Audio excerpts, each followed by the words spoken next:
when I was waiting for Aaron to get on, I was checking my email and I was like, there was one from Aldi France. And I was like, what? So I opened it and it said that I subscribed to their newsletter, like for the grocery store, but they're French locations. And I have no idea why. And I'm trying to figure out how to unsubscribe. But when I click on the button that tells me I can go unsubscribe, there's just an option to enter my email to subscribe to their emails again. And I'm like, I don't know how to. It sounds like a scam. It does sound You're like a probably not scam. subscribed. I think it's just I don't know. their word versus yours. I have no idea how I got signed up. You probably didn't. You just said you did. I don't know how I got it in the first place. Yeah, no, Why am that's I getting an email from a French grocery store? because somebody sold your email information to Some To data Aldi Aldi France, or somebody pretending to be Aldi France. Yeah. It's right here. I got a It says, text. like, welcome, Clark. Nice. See, it doesn't even know your name. I know. Actually, you know how it's crazy how often in work emails that people are just not paying attention, I guess, when they respond, and they will respond and be like, hello, Thomas. And I'm like, that's not my name.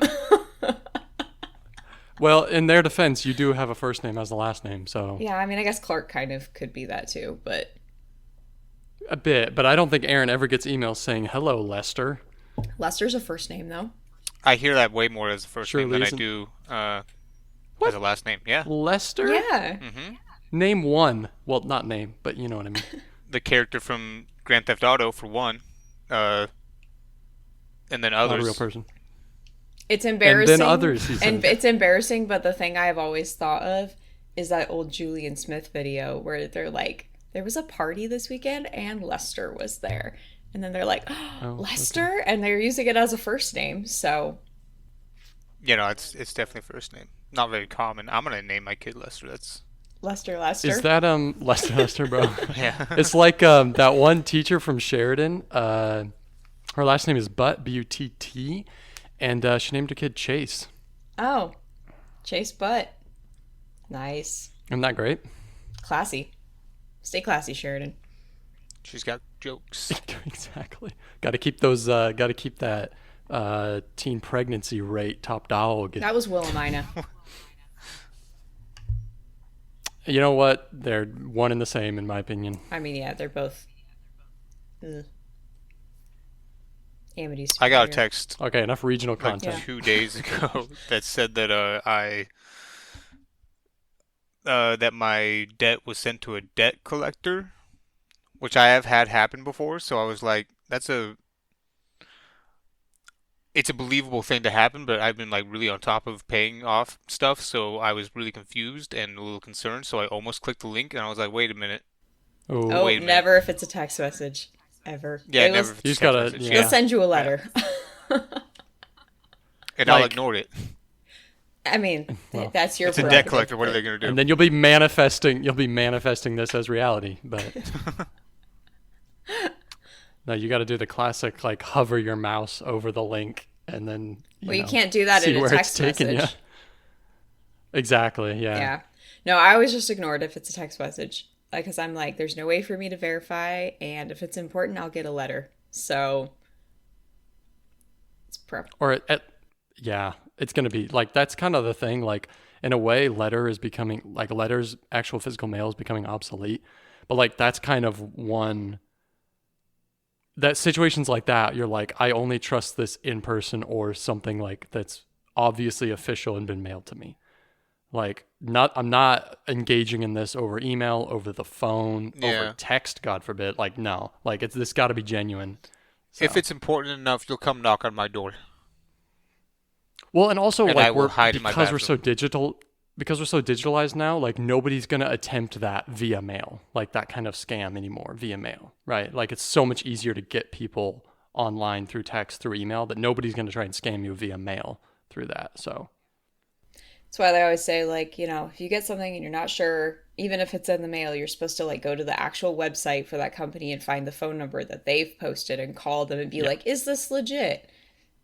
Instead of, yeah. But yeah, I don't think people try to scam via the mail very often anymore. I think it is. I bet they did, dude. I bet said it was a anymore. thing. I said Oh, anymore. yeah, yeah. Yeah, yeah. Because now they can just get everybody by being like, oh, here's an email, here's a text message with a link. Although, have you seen some of the ones that people have set, like posted screenshots of, like just very obvious fraud attempts where like the link is so incredibly obvious that it's not? There was one that was like they're trying to get money, but then like the link had something to do with like the word fiesta was in the link or something, and they were like, damn, Oh it's yeah, rough out dude. there. It's like Fiesta 123 movies XXX free girls dot and then like 50 different characters. You're like, I'll click that shit. Yeah. Okay. Let's see where we go. I mean, if you cast a wide enough net, it's got to catch some fish. When you think about all of the like middle-aged and old people that fall for that time after time after time, they're also the people that are always like, oh, they see the AI art and they're like, this is so cool, and you're like, that is so obviously fake. But so here's the thing though. It's like that is gonna be us in like 40 years. Not even 4 years, man. Like whatever version of that exists 30, 40 years from now, like it just sucks, but like we're gonna be the ones that people are looking at going, Maybe to some that's extent, cringy, although you know? I do think there's a part of it that has to do with just like tech and media literacy. Like we've been online basically our whole lives, and we are far more up Yeah, to but it changes. I know, but I'm Like- saying we're far more up to speed on things as they change versus if you're just like a grandma that checks Facebook to see what their grandkids are doing and you don't have a very good awareness for some of this stuff. It's going to be a lot easier, even if it's not AI art, but just like scams and other stuff. Like it's going to be really easy to fall for those things because you don't have the awareness that it might be fake or that somebody might be trying to scam you, versus like people that are chronically online, like our generation. If we continue to stay online, not to say that it won't happen, but I feel like there's a lower chance of it being as widespread just because like you're staying up Okay, but on things.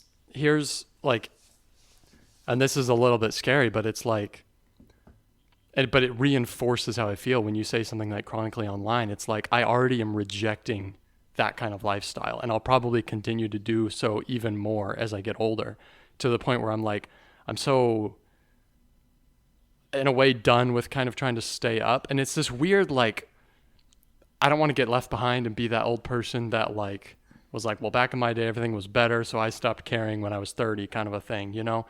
But on the other side, like I'm already starting to feel that naturally, where I'm like, I find myself caring a lot less about how things are changing. Sure. But I feel obligated to, because I don't want to get But- left behind and obsolete, you know? But you also already have the like wherewithal to be suspicious of things. And a lot of like older generations don't even have that. Like even with things where I'm like, yeah, it's not always super obvious right off the bat if something's AI, but I already know to be suspicious of it and to assume the worst. And like, until I can prove that it's not, I'm going to assume it's AI if I have any reason to think that this, might be.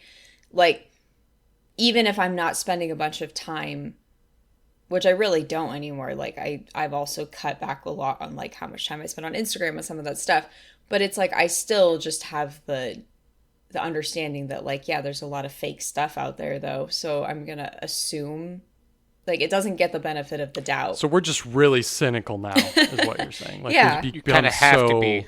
on our guard. You have to be. Yeah, but I mean, I guess it's a valid argument that like, yeah, we don't know how stuff is going to change, but we've already been not hurt, but like impacted and affected so much, and we're so in tune to the fact that like you can't really trust anything anymore, that like that's ingrained in us now. And regardless of how things change, we're probably just going to be skeptical of stuff, a lot of stuff, Yeah. like just throughout the course of our Yeah, lives. versus like older generations that tend to be far more like, oh, if I'm being shown something, it must be real. Like they don't have that. Because they grew up in an era where that was more or less true. Yeah. Not in a different way. I mean, you have like, I mean, it. I don't know, you have like propaganda cartoons and stuff like that, but that's a different kind of fake, you know what I mean? Yeah. Like they didn't have genuinely fake stuff out there. It is funny though when people talk about like, yeah, like we're kind of too trusting of things. That's why serial killers were so much more successful back then, because people just opened their doors and stuff, or like just trusted people, and it's like they were almost a little too trusting. Yeah, but like that's no, but like it was fine until people started taking advantage of like that's like the ideal world, is to like live in a kind of commune where everyone's on the same page and like no one's out to get each other, and you all just coexist with like true harmony and trust. And like that's a great way to live. But then there's always that one kid in class that starts killing people, you know, and it ruins it for everybody, right? So I'm getting hot in my sweatshirt, so I'm gonna go change into a t-shirt. Okay. What, are you not wearing a shirt under your... What? I don't know. Maybe he's shy. He's worried his shirt's gonna come up or something. I watched Hereditary with my little brother and sister, and who are both in their 20s. Not the, Yeah. really little ones. Yeah. Yeah. I'm glad it wasn't the really little ones. Yeah. That would be kind of fucked up. My brother, though, he was wearing a shirt, and then like he went to go get some food, and then he came back with a bowl of food and no shirt. What are you doing? Priorities change somewhere in there. Yeah. Be back. I think, hot take, I think that internet literacy will not even be the concern. I think that robots are going to get so realistic and so human-like Blade Runner, that's the thing that we're going to be getting tricked by and be concerned with getting tricked by. Whether or not you're We won't even know who's human. Yeah. Our lifetimes, motherfucker. Well, then you have to come up with a better Turing test. Probably. What? You have to come up... What's the Turing test that they have in Blade Runner? Isn't it? Something It has like something to do eye with... It has to do with emotion, right? Like, do you flip the turtle over or something, right?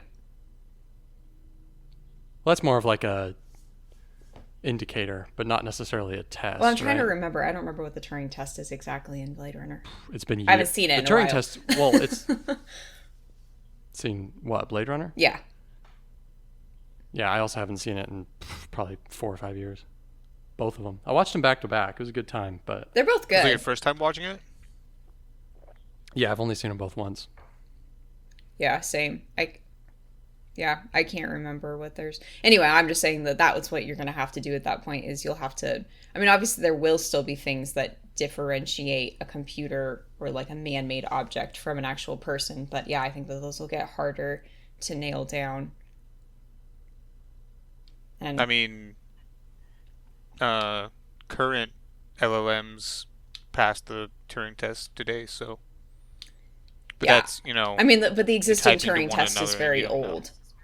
Like, Yeah. Yeah, like we need a more. We need an up-to- We definitely need a new standard. Like it has to, the test has to advance at the same rate minimum that the technology is advancing, right? Otherwise, you're screwed. yeah. Are we talking about like to test whether it's got like general intelligence or what Well, do you test mean? is kind of a general Well- like some kind of there, and it's probably.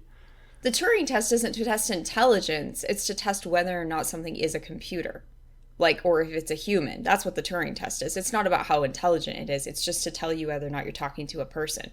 And so, unfortunately, though, the Turing test is very old at this point, and it is way outdated compared to what a lot of our stuff can do. So I'm saying, yeah, you need a new Turing test, and it needs to update as technology moves forward. Like, you have to be constantly reassessing it against where technology is to make it be a valuable tool at all. Otherwise, I mean, at this point, yeah, it's completely useless if you're using the old one. But is it so bad if we have? I mean, it's going to start slow. Like we already have some Neuralink stuff going on, right? Obviously, there's this fear of like, oh, this would be terrible, right? We've got robots or whatever everywhere. Can't discern human from, but like, does it have to be necessarily a bad thing? You know, oh, Aaron back at it again with the cup. It's basically the right season now. I know. What were we talking about? You know what I'm saying though? Like it doesn't Yeah. have to necessarily be a terrible thing. I think though right? that I mean, obviously you have government going to be. conspiracy that we weave into everything. also though, but- I think even if you try to give it the benefit of the doubt, there's no way that humans aren't going to be inherently like prejudiced against robots. We already are. We call them clanker. Yeah, I think other you're words. always going to who have... calls them that? You've never heard about that? People have been calling It's them like a that for a popular while. meme. Yeah, Yeah. call them clankers. For a Like couple in Star months. Wars. Yeah, I mean, like I said, I'm kind of out of It's a tune. robotic slur. Yeah, you're an So- old man. You're unk. I am. Yeah. I don't do any social media anymore, so. Anyway, I think that even if you give it the benefit of the doubt, like there's still you're not going to be able to remove people feeling prejudiced against them. I mean, like I what? think it'd That's be kind of nice. Like, the whole like Chappie thing, right? Isn't there a lot of that in that movie? Well, that's a little different. I mean, It's different. I know it's there's different, but no that's just like they're using robots as armed police. So like, yeah, of course there's animosity towards them. yeah, but some people just have animosity just in general because they're like, I mean, obviously, like Chappie's a nice robot, but He's a cute little like bunny rabbit robot. he is super cute, but there's still people that hate him just for being a robot. So like I'm saying that I think that I don't think you can ever get rid of that. I mean, think about how much people like certain groups of people just hate other groups of people. And it's like we've got a lot Well, in yeah, people are common. terrible, of course. Oh yeah, But so I'm saying think about how much more exacerbated that's going to be when it's something that's not even the same as you at all. Like it's not just this is a different type of person. This is a robot. It's not a human, and therefore like I think that's just going to ramp like any kind of prejudice or like if you want to call it racism or whatever like is going to go up to 11 because not just people that, but can't even be like trusted to not do that against other humans. they're better than you in like almost any way, and they're like almost like they're like a symbolic, not a symbolic, they're a literal representation of like whatever company made them, some billion-dollar, company. Why would you not hate them? People hate rich people. And you think about how much people are already prejudiced against AI because they're like, I don't want it to take my job. I don't want it teaching my kids, all this stuff. Like, and that's not even in a physical body where it could like walk around and interact with you in the way that a person can. Like, that's just a. I guess the question is like, what's happening now? Is this a different kind of change, or is this like every other change that's happened in the world where, yeah, people hated it first, but you fast forward 5, 10, 15, 20 years and it's been folded into society and it's normal. And I mean, humans adapt. It's what we do, right? There's always haters, but like the question is what we're facing now a different kind of change that's not gonna happen like things have happened in the past? I think it's fundamentally different, but I do think that we will adapt to it. I think a big part But of it is going to be like, are there going to be like fail safes to control that kind of stuff? Because otherwise, I think, but I think otherwise, what makes it so fundamentally different is that people are going to feel like this isn't just well, we don't like change. This is like how does humanity move forward and survive as a species if we have to compete against something we've created that can outperform us at basically everything? Like, and like even if they don't become evil and malevolent, like gets portrayed in movies and whatever, it still becomes like, how do we keep justifying our own existence, and make it so that what does it people mean to be still have human? value if the workforce can be replaced by that, if people would rather have a relationship with a robot that they can program to be whatever kind of person they want it to be. Like, how do you keep justifying the importance of being human? And like I think that's where the issue becomes, and that's what makes it so different than any other kind of change we've ever faced. Philosophy majors will actually like have a real they'll actually be like applicable. They'll have a Hey, use. job That's security. true. Get to writing. At the same time, like, can you, be a better philosopher than a computer that's smarter than you in every Well, way?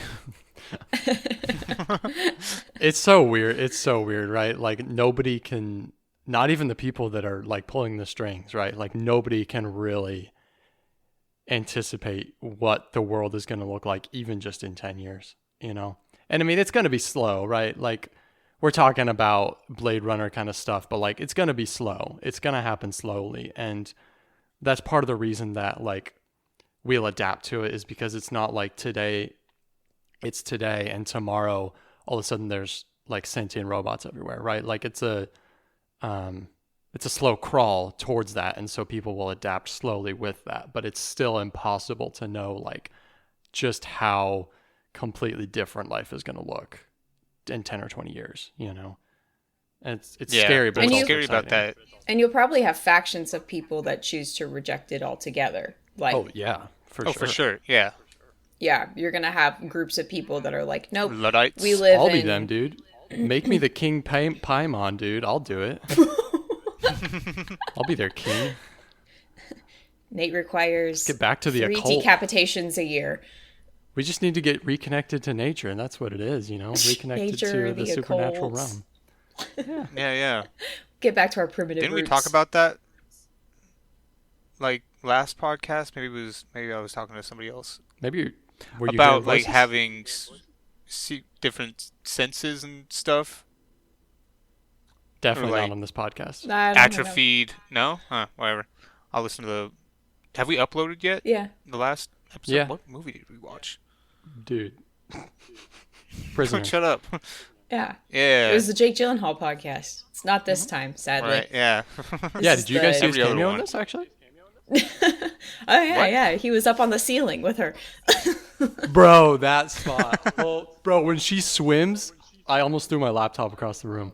I hate shit Across like the that. wall was like, I Oh, hate yeah. it. I hate I it. don't know if she was hate on the it. wall or it looked like she was in the air and like swimming through the air, and I was like, Well, okay, so, yeah. I hate it. First I of all, fucking hate I it. hate they watched it on the laptop because I watched it on a big ass OLED with like a sound bar and all that kind of stuff.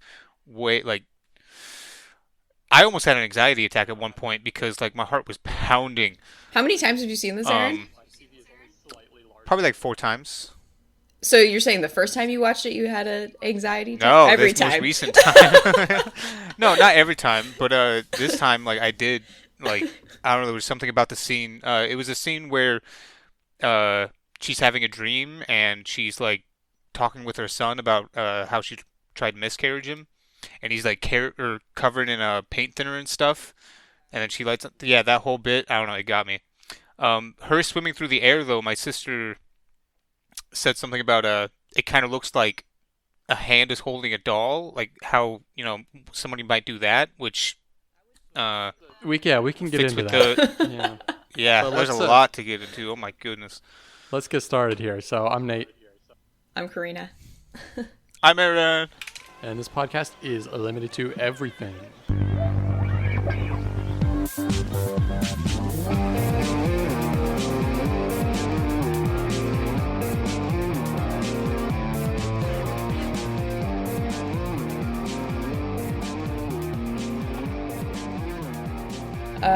Quick synopsis, Yeah, Aaron, go for it. God. Okay. unless you don't want to. So- Someone else can. I don't want to, but the movie is about a family who's going through a lot of turmoil and stuff. It opens with the family attending a funeral for the grandmother, and let me grab my notes. I can do a really, really brief synopsis if you want, really quickly. You actually can't. Go Karina, for it. but Go for it. I actually can. This one, pretty simple. The death of the grandmother kicks off a series of escalating, horrific, and supernatural events in this family that results in all of them dying and most of them becoming possessed by a demon. Because of a cult. See, that's my thing with these synopsises. I don't know whether to synopsi. I never know whether to like go over important plot details or just to give the general what Karina did. I mean, that's the basic, because once you get into talking about the other stuff, we're just talking about the movie. Like, if you go too detailed, it's not really... I'm just saying, that's like the basic overview. Okay, I'm gonna like send some clips of you doing synopsises. Where, exactly, bro. I'm okay, but every time the I do moment it, it's it's my still turn, better you're like, than I can it's do a still brief better one. than either of you, because every Oh, time Oh Shut no, up. yours have been the worst. Nate, No, I had Nate, a pretty you bad are one literally on a recording on one of these saying that you were like, "Oh, I'm not that bad," and then you tried to do it, and you're like, "Yeah, all right. There's a reason I don't do these." Listen, we're all bad. We've I'm not been- saying any of us are good at it. I'm just saying you're not. I don't know who's the best, but I don't think it's you. I'm the best. I like the short model though. I like that one.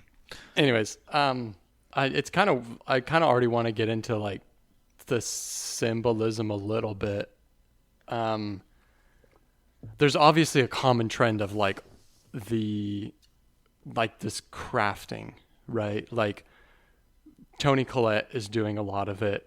By the way, Velvet Buzzsaw's Tony Collette is doing a lot of this, right? I mean, that's her profession in a way. And then you have the daughter who's also doing it on a much more rudimentary and a much more rudimentary scale, right? What's the point of like, I don't know. What do you guys think they're trying to? What kind of message are they trying to deliver with that? Ari Aster, Sure. I don't know if he wrote the it, guy who but wrote it and directed it. Um, I don't know, because every time I watch the movie, I'm like so engrossed in what is happening on the screen. I don't even try to, symbolize anything. But I feel like it could be, yeah, just how family trauma can lead to more family trauma, and is, just a cycle, and is hereditary, mental illness, blah blah blah, I mean, are you talking specifically about the craft stuff? or the message of the movie. Because like the craft stuff, I'm thinking it's probably Don't shrug. more along the lines of like, I don't know, especially with the dollhouse stuff. It makes me just think that like obviously a doll has to be moved by somebody else. It has to be controlled by somebody else. So kind of this sense that like they don't have any actual control, which does tie into like what the grandma did because she kind of sold the whole family out and and gave up the control. But yeah, like the sense that all of the main family members are just kind of pawns and that they don't have any control over the end game at all or what's actually happening. And like you kind of see that in her making the doll houses and like the dioramas and stuff, and then kind of like you said on a more basic level the daughter does as well. And it's just probably kind of feeding into that idea that like you're just a puppet. and I don't want to like beat a dead horse because we have talked about generational trauma quite a bit, I think, on this podcast. But like, I feel like maybe there's something to the fact that like the daughter is imitating the mother, but it's so much worse, you know? And I think you can see that a lot of times where, you have somebody who's raised by a family that has issues and they end up with even more issues, right? Like the problem is not only perpetuated, but also like increases in severity kind of. Right. It's almost like they have additional issues for trying to cope with the issues that they were raised with. And it just like Well, and that it breeds more issues because you don't have and healthy... that also comes back to like, didn't she say that so Tony, what's her name? The main character? Annie. So I think at one point she says when she's at the grief group or whatever, she mentions that like her mother went through some serious trauma. Like, what was it? Like her brother hanged himself, and I don't know. There was some other Her dad stuff she was starved talking himself about. to death. Like locked himself in a room and starved himself to death. Yeah. And then her brother like hanged himself or something like that. So he committed suicide And then somehow. her son killed himself. Yeah. Annie's brother, the mom's. Oh, Oh, okay. I thought you were saying the grandma's brother. Okay, it was No. Sorry, Annie's brother. He's also Charles because Charles and Charlie. That's okay. daughter. I was wondering about that. I wrote that down. I was like, obviously this doesn't say Charlie, right? Which is the little girl. I was really kind of wondering about that, but that makes sense. I didn't realize Well, that. and it ties Does in it ever with like say what that, she or is it says near implied? the. I don't think it says it like explicitly, but you also like when she's talking to her mom after the funeral, like she tells her, always felt like grandma wanted me to be a boy or something. And I feel like, but with them having similar names, like there's definitely you're supposed to, I think, pick up on the link there. And I also am thinking about like why her brother might have killed himself. Like, did she try to like conjure in him, and then he ended up killing, like he couldn't I think handle it so. or whatever, and ended up killing himself? Yes, Something yeah. like that. Because Paimon needs like I forget the exact a male words they use, host. but it's like a male host who is in like distressed and going through shit. Oh, I didn't realize that. They try to do that. Yeah, he needs to be vulnerable, is the words they Okay. use.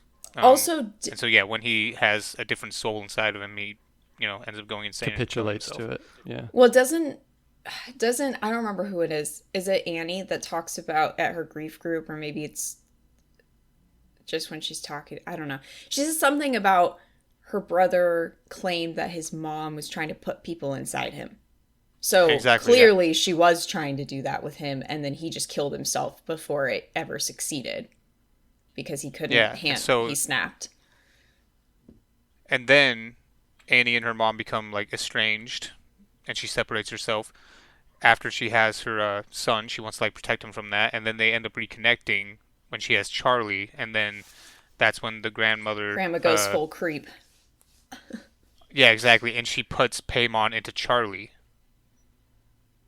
Yeah. as like a, you know, temporary vessel until she can get the chance to, Break out. move that soul over to, yeah. So is that the thing that like the whole time from the beginning of the movie, are we to believe that Charlie is like possessed?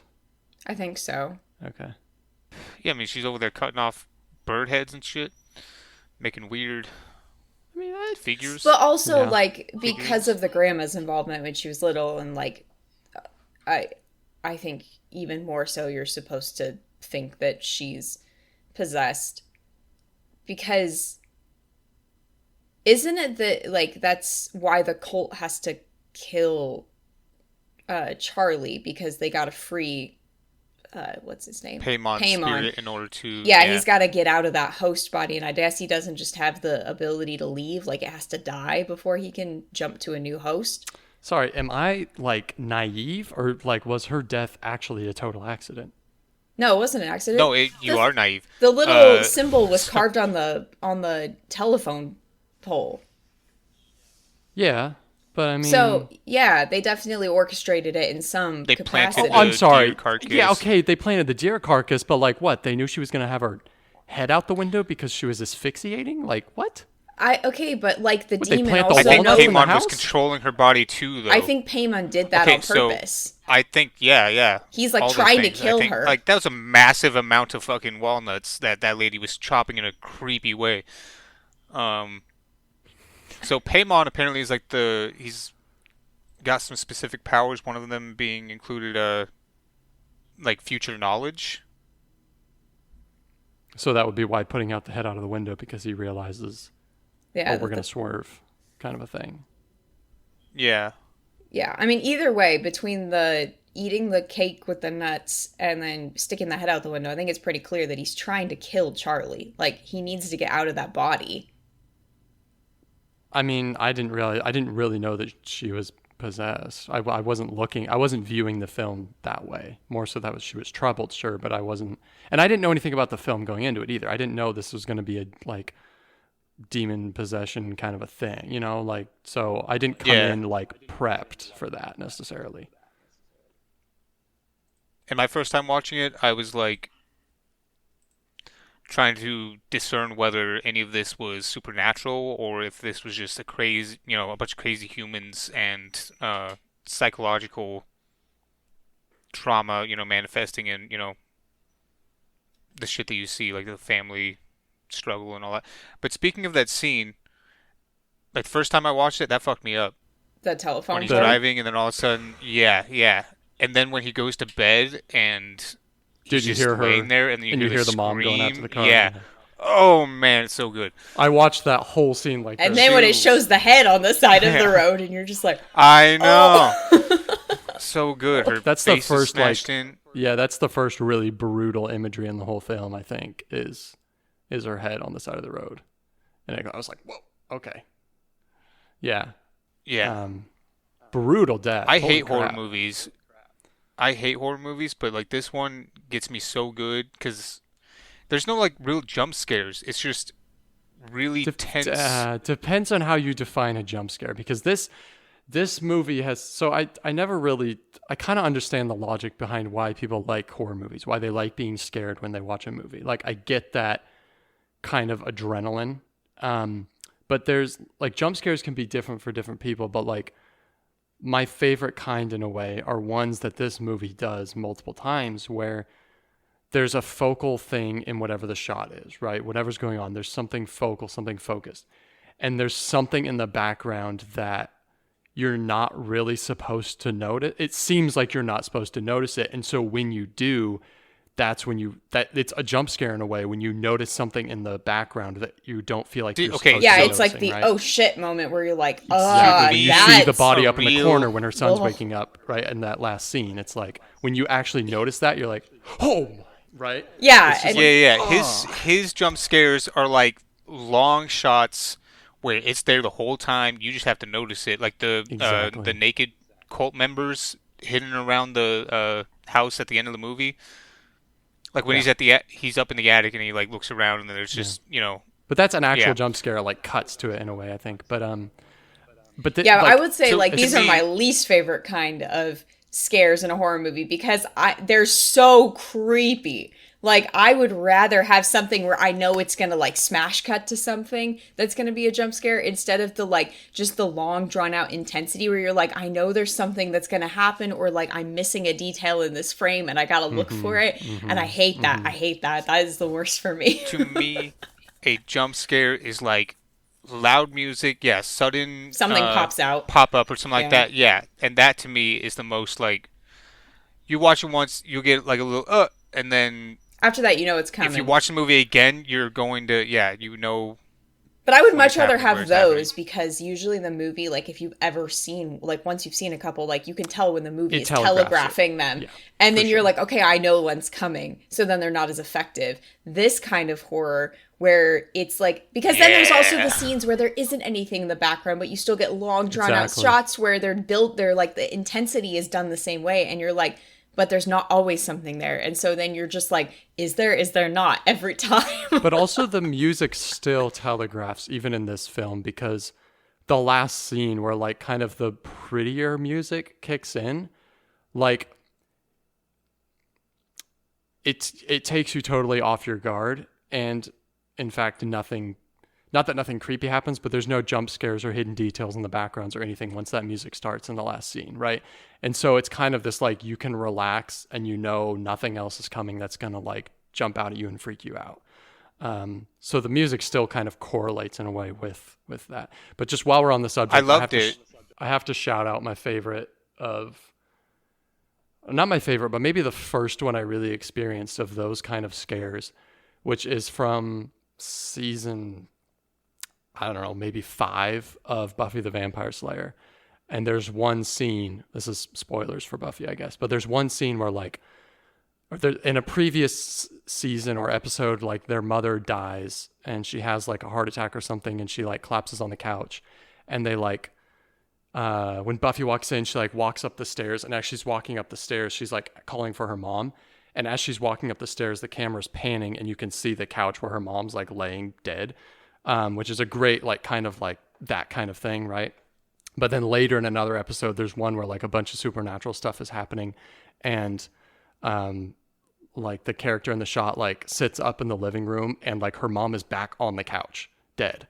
But this is like episodes later, right? Like we're already past that, and so it like comes back again, and like this, So I just wanted to shout that out because that's kind of the first time I ever experienced these kind of scares, and they were like, pulled off very well. So. I forgot that you are such a big fan of Buffy the Vampire Slayer. Reagan and I are Buffy diehards, bro. It's great. That's crazy. We binged all of them back in like 2019 or something, 2020 maybe, I don't know. And then we went back and watched most of it again a second time. Yeah, I love Buffy. So my guilty pleasure. Made by J.J. Abrams, isn't? No, not him. Joss the guy Whedon. who did Firefly. Yeah. Yeah, he has his own touch. But anyway, sorry, I kind of killed our conversation there, obviously. My bad. With my anecdote. That ending, though, where the music changes and it's more serene and all that, I loved it so much. It's like, you don't have to worry about anything now. It's over. Everything's done. It's complete. Yeah, it's almost like... It's horrific, but it's done. The music is... Yeah, I know. But it's not horrific for them. They've been waiting years and years for this. it failed the first time on Annie's brother, and they had to try again, and now But also I for feel he's him, like like you there, were and saying, he has to be pushed to a point where he gives in. And when that music starts and he starts walking towards the treehouse, like that is the turning moment where he's given in a way, right? We don't oh yeah, know what he's so going okay, to, but the whole time in the movie, there's weird flashing or like weird lights, yeah, right? And I think that is King Payman's spirit in the shot. And so after he jumps out the window, you can see like a shadow. Okay, so the shadow is Annie's body floating over him towards the treehouse. But I don't know if you guys noticed, but there's like a little light that goes into his yeah, body, yeah, which is yeah, King Payman taking over. passing. Yeah, it was the moment. mm-hmm. Yeah. Yeah. Although I have to say, Oh, I like, love this movie so much. I wish there was more. I don't know. Maybe it's just because, like, it's one of those things it's hard for me to wrap my brain around, like, logically.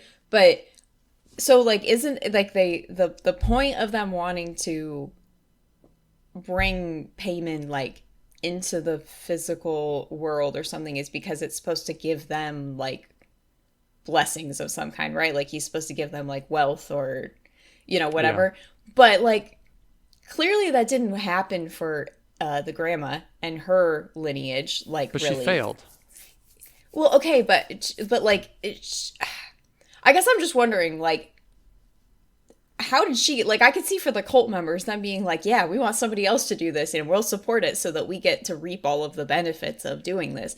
But it kind of seems like for her it's like I want to know how she got to the point of being willing to do this, because like everything just goes bad for her and for her lineage. Like, it's not, doesn't, there's no like reaping rewards there for her or for any of her family. Like, I mean, so maybe the cult members are going to get something out of it, or it's like, so it's like, was she just completely like tricked or like brainwashed into doing this, and it was just a, like, it's just a lie? Like, is Payman just wants I'm to get not. into the earth and he's just gonna like trick people and be like, yeah, I'll give you like all this wealth and like you'll have an easy life and whatever, and so she gets like suckered into that? Or is it that she should have but she kept failing? I don't know. I just feel like I wish I had more of an understanding of how, like, because it doesn't seem like it's really that beneficial for her or her, you know,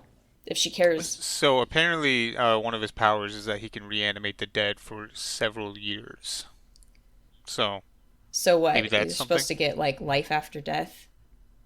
But also, like, it's not like, at least to my knowledge, it's not like she killed herself or something. Like, wasn't she No. dedicating her life to trying to bring him to existence? Like, she tried it on her son, right? Like, if that had worked then and been successful, then she would have been kind of victorious at that point, right? She would have been successful in having done it, Yeah, I guess.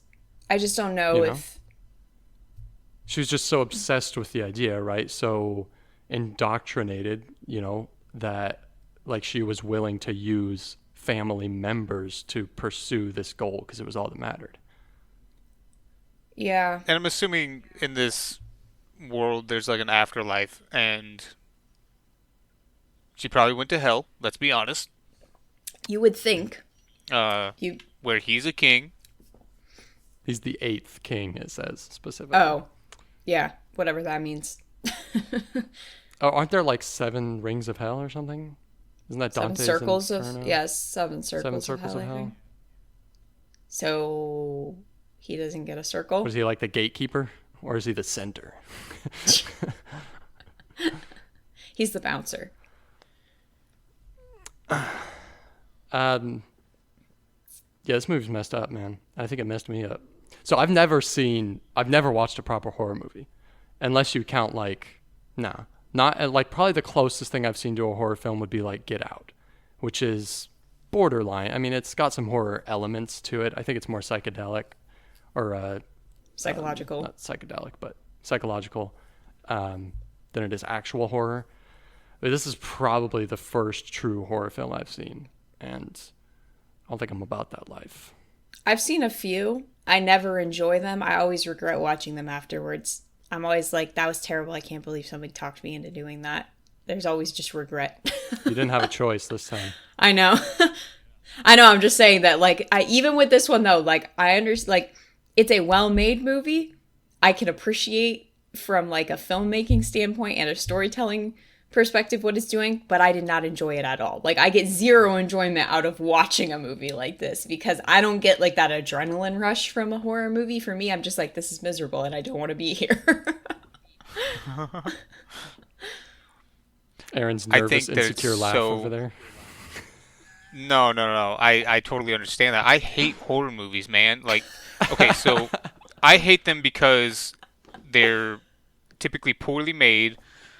You can see all the twists and turns and the jump scares like from a mile away. And then I guess I'm not one of those people who like, seeking the thrill of being scared. But this movie is so well made and so well crafted that, So yeah, I love it so much. obviously there's a style. I didn't look through his filmography. I haven't watched much of Ari Aster's stuff. Potentially, I think we together all watched some Joaquin Phoenix movie back in the day. That might have been an Ari Aster Oh, film. What was that one was called? something about Bo? was that the one that was like you were No, never not really Bo is here Afraid. or something? You were never really here. That's what it is. Yeah, I don't know if it's Yeah. Ari That's an Aster or Ari not. Aster? I didn't know that was an I don't Ari think Aster so. film. I need to look up his filmography. I know he did like He's definitely Midsummer. Yeah, Um, I don't know if I've seen Midsommar, but Honestly, to At me, least it's that pretty one good seems because like it be a is. like be a compelling horror movie because so much of it takes place during the day and like in sunlight, which is kind of like counterintuitive to more what of the you kind normally expect out of a horror film, where like you're expecting like what this one has, lots of moody shots and dark lighting and things well, obscured in I the haven't. background and I don't think I've seen it, but is Midsommar really actually horror, or is it just like a cult themed thriller? I think it's a horror movie. I think they would classify it, yeah. It's weird because I mean horror is subjective. Sure. There's not like any jump scares. There are creepy elements to it. Um, I think if you were to try to place it in a genre, though, it would closely. Like if you Google the movie, I think it's probably placed in. Okay, so Nate, he did not make You Were Never Really Here. No. Okay. It's not on I'm his probably just filmography. confusing it with Bo is He Afraid. only has 4 feature-length films. Hereditary was his first one. Midsummer, Which is crazy. Beau is Afraid, and then Eddington from this year. He has 4. That's it. I thought he had more than that. I feel like I hear his name get And tossed around a lot. Hereditary was his first. That is kind of wild. Like that's a pretty. I mean, crazy debut. again, I don't like this movie as like an enjoyment thing, but that's a strong that's a strong start to your career as a filmmaker. Like it's definitely a well-made movie. So Yeah, I mean he's done short films before, like 30 minutes. Um, but But that's not the same as yeah, making for a first feature. length. Yeah, no, Yeah. definitely not. Yeah. Yeah, that's it pretty definitely like intense. has. It definitely is very well made. It's beautiful in some. I mean, it's bleak, but it's also like, it's also really beautiful at times, and has a lot of. It's stylistically like you can really feel what like he was almost going. It's almost like a Wes Anderson vibe, kind of right with like, and sometimes with like all of the. I'm not sure what that type of cinematography really is, but where you make things seem like they're made out of, like it's a microcosm or like it's a small version of reality, whatever that kind of filmography is. I'm not really sure, but Yeah. so it definitely had a style that felt unique and felt original and interesting. What I'm Although I would say wondering, though, like he is- doesn't do it the way Wes Anderson does. Like I mean, No, of course. This Wes Anderson is- a lot of times is like claymation or something. Like he does really not even interesting claymation, stuff, but like this one definitely it feels like it's only doing it to tie into the like dollhouse theme. yeah, it's not the whole movie, right? Yeah, it's only done in specific shots and it's definitely to tie into that. Whereas like Wes Anderson, I think that's just like he likes it and he just does it that way. Like it doesn't usually have much to do with the actual narrative of the film. Yeah, you can just see a still from Wes Anderson's movies and know Yeah. immediately that that Some of it's yeah his was made some by of it him. is his Like color grading as well. Like I was gonna he say his color palette, yeah, yeah, like he uses Everything's got that costume Wes design. Anderson filter over it. Yeah. yeah. But yes, going back to Hereditary though, I agree though. Like it's definitely made with a clear sense of like purpose and style. It's not it feels like a unique artistic vision and not just somebody that was like, I don't know, I'll just take suggestions or, just go with what I've seen other people do. Like this definitely feels like he had a clear idea of what he wanted and then I mean, I would assume he got what he wanted. But where I was going with that is, and probably this is more, I mean, Karina, you said you've seen some horror films. I really haven't seen that many. So a question for both of you guys is kind of like, I felt like we were still doing a lot of horror tropes in this. And I'm not 100% sure if that's true or not, but a lot of stuff in this felt like generic horror still. Like, it didn't feel like we were doing.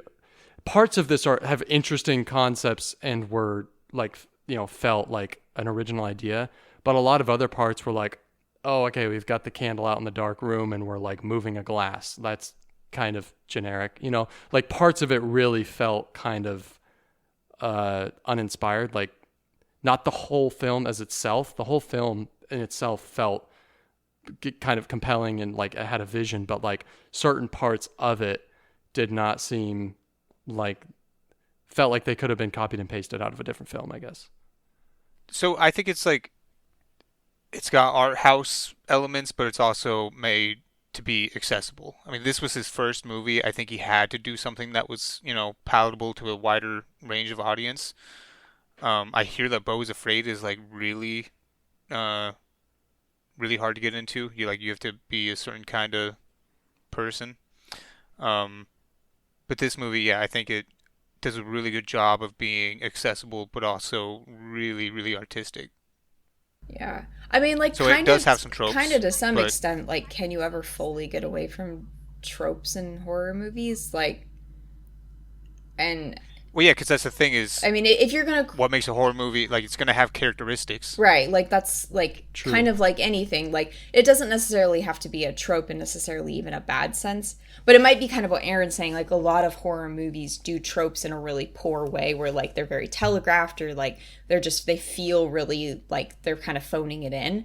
Versus you could do them and still be like, these are elements of this genre that exist for a reason, but I feel like this one was done with more care. Like they don't like yes there are elements that you're like, all right, either you've seen it in other movies or you just know it exists as a trope, but none of it ever felt super like they were just phoning it in this scene and they just were like, okay, well, it's a horror movie, we got to have this. Like none of it gave off that feeling though. Like it still felt intentional, even if you're like, okay, I've seen this before in some other version of this idea. Yeah, I feel like everything had a purpose. Like whereas, yeah, other movies might be phoning it in, or like that's just what you have to do. This one, like, everything connects to other stuff. I mean, the only like trope wise, her banging her head on the attic. I feel like that's like a pretty common thing in horror movies where you have some really unnatural, smashing of the head against things, Hmm. him banging his head against the desk. But the desk thing, I think, to me is necessary, kind of like uh, it adds to the narrative that right before that scene, he sees Joan across the street while he's outside, Mm-hmm. and she says something to him that I think starts to trigger this. Like it's all culminating, it's all coming together, and him banging his head against the desk is Paimon, Paimon and him going to war inside his body, Hmm. Yeah, and I think that like you said, is a good because visual of it. he has to be like weakened to the point where he's actually willing to like not fight it or whatever. He's got to be Yeah, vulnerable, in yeah. And distress. so, like inflicting physical harm on somebody does generally make them more vulnerable. So it yeah, I feel like that's a necessary, like it was going to happen probably in some form or another of just like, you gotta literally like wear him down. So I've seen this movie like 4 times now. Something I did not catch until this one was so you hear Charlie clicking, right, when she's alive. Um, and I think after a part of her and Paimon are inside of what's his name, Peter? Yeah. Hmm. Uh, During that scene, you can see like his mouth is kind of open and a like a saliva bubble comes out of his mouth and like pops and it makes the sound of a click, Hmm. which to me I think is like she's in there with Paimon and Simon, like they're all just a mangle of. I love the movie so Or much. is it just Payment's thing and that's why Charlie did it? That too, yeah, And yeah, so then when he moves to a different host, it's like it's not Charlie's like tick, it's his thing. yeah. Paimon's. Yeah, like a form of, I don't even know, his communication or something. Like, I mean, he's obviously, He's got ticks. He's well, I got don't even mean some like a sort of. tick. He's Like, human. no, I meant more because, like, I mean, if he's obviously he's other, he's a supernatural entity. Like, maybe he just has, things about him that are other, and so like maybe that's kind of how that manifests. And so like Charlie does it for so long, and everybody just thinks it's her tick because like she's been living with this since she was a baby, but maybe it's actually Yeah. him, and that's why it moves to Peter. So an interesting thing that I read on Reddit was somebody saying that you don't really see Charlie. Uh, the only scene that you actually see Charlie as who she is when she possesses Annie during the séance, where she's all like, "Mom, where am I?" When she's speaking in her voice. That's the only time you actually have Hmm. Charlie's Her character on the screen without, because all yeah, the other being stuff is just possessed. Paimon. Hmm. Yeah. Yeah, that's interesting.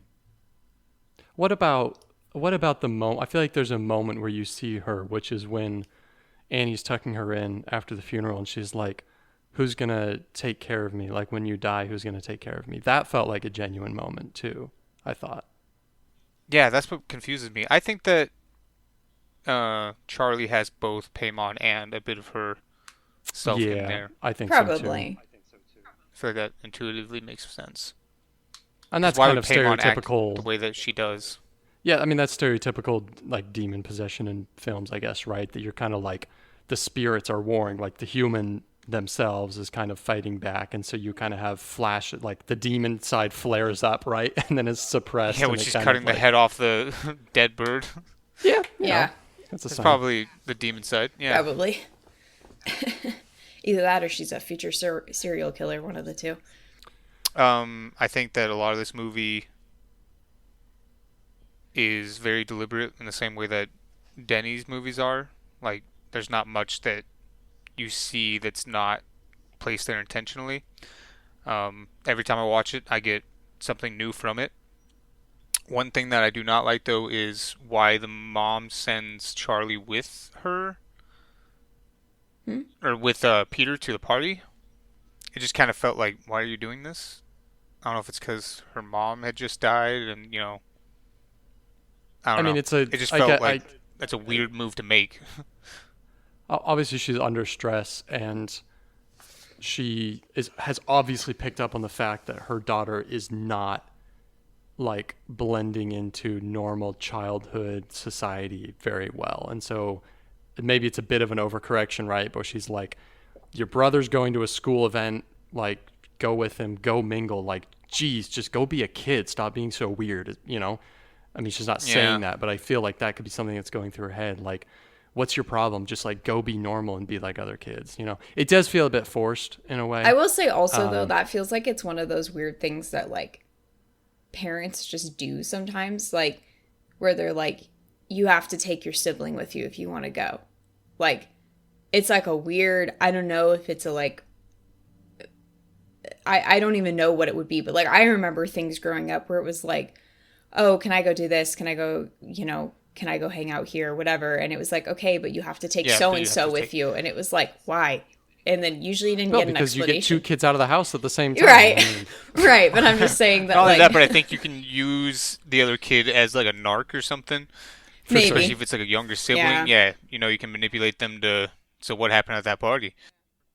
Yeah, even just as like, hey, yeah, you're not gonna drink alcohol, right? Okay, you say you're not. Take your 13-year-old sister to whatever you're going to, right? Like that's kind of like it's another hurdle for him to get over to be doing things that she doesn't want him to be doing, right? So Yeah. So I don't like, yeah, I mean, it might be a little bit forced to set up, obviously, like having them be out and so that Charlie can die. But it does also kind of feel like I think most people with siblings have been there at some point where you get forced to take a sibling along that you don't want to take along with you. And it just happens because your parents, like, for whatever reason, just says that. So I don't know. I don't feel like it's that much of a stretch either to, especially like given all the other circumstances, like, she's dealing with the stress of losing her mom and has she seen the ghost by that point? Does she have that? Yeah, she does, right? Ghost? yeah, that's She's really seen early. Yeah, she's seen the ghost by that point. So like she's starting to deal with like some additional mental stress and she probably is just like get out of the house. If it gets both of you out of the house and I don't have to think about like being a mom right now because she doesn't like being a mom anyway. So she probably is looking for anything like there she can shove responsibility off onto somebody else. Like that's probably good for her because she doesn't like being their mom. Like she didn't want either of them. So Almost burned both of them alive. that's Which, crazy, bro. yeah. yeah. I wonder if that's like a part of her knows what's going on and wants to, get rid of the problem, as it were. Because I don't think Mm. that Annie's definitely not in on the No, and plot at all. And I I think think she's that a she eventually genuine. tries really hard. Yeah. I think she Oh my genuinely gosh. sleepwalks. The dad. What a poor bastard. Oh shoot, my thing stopped recording. Ah, that's not good. Eric's like, yes, or Aaron's like, I'm not the only one. I don't know why Yes. it did. Okay. I should check on I mine. gotta save this. How I'm long ago fine. did it stop? Sucks to suck. I don't know. Go look at the. I should say like a time. I would know. I've been here before. No, it's not showing Is the it time still now that running? It's just No. not picking up audio anymore? No, it's not running. Hang on. Let me export this and see how long it is. Nate's gonna have a breakdown. I've never Makes had the this editing happen process so much harder, before. bro. That episode where your audio cut out like halfway through and then started again. Yeah. Oh my goodness. Oh wait, I'm good. Whoa, that's so weird. Okay, mine's still recording. We're fine. I didn't actually lose any. Spooky. For some reason, it opened a different window and it recorded like 7 seconds or something, and that's it. But I still have one. This one's showing I have an hour and 7 minutes, so we're good. I have no idea. We're fine. Crisis averted. This is all. Can we keep all this? You can keep all this? We might. Where were It'll we? be a little interlude.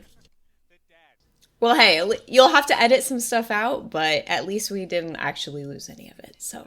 Let's just keep Yeah. it was like 5 minutes of fun. Banter. Yeah. Limited less to work for Nate, everything. too. Yeah, Including the technical issues. stuff that should be, yeah.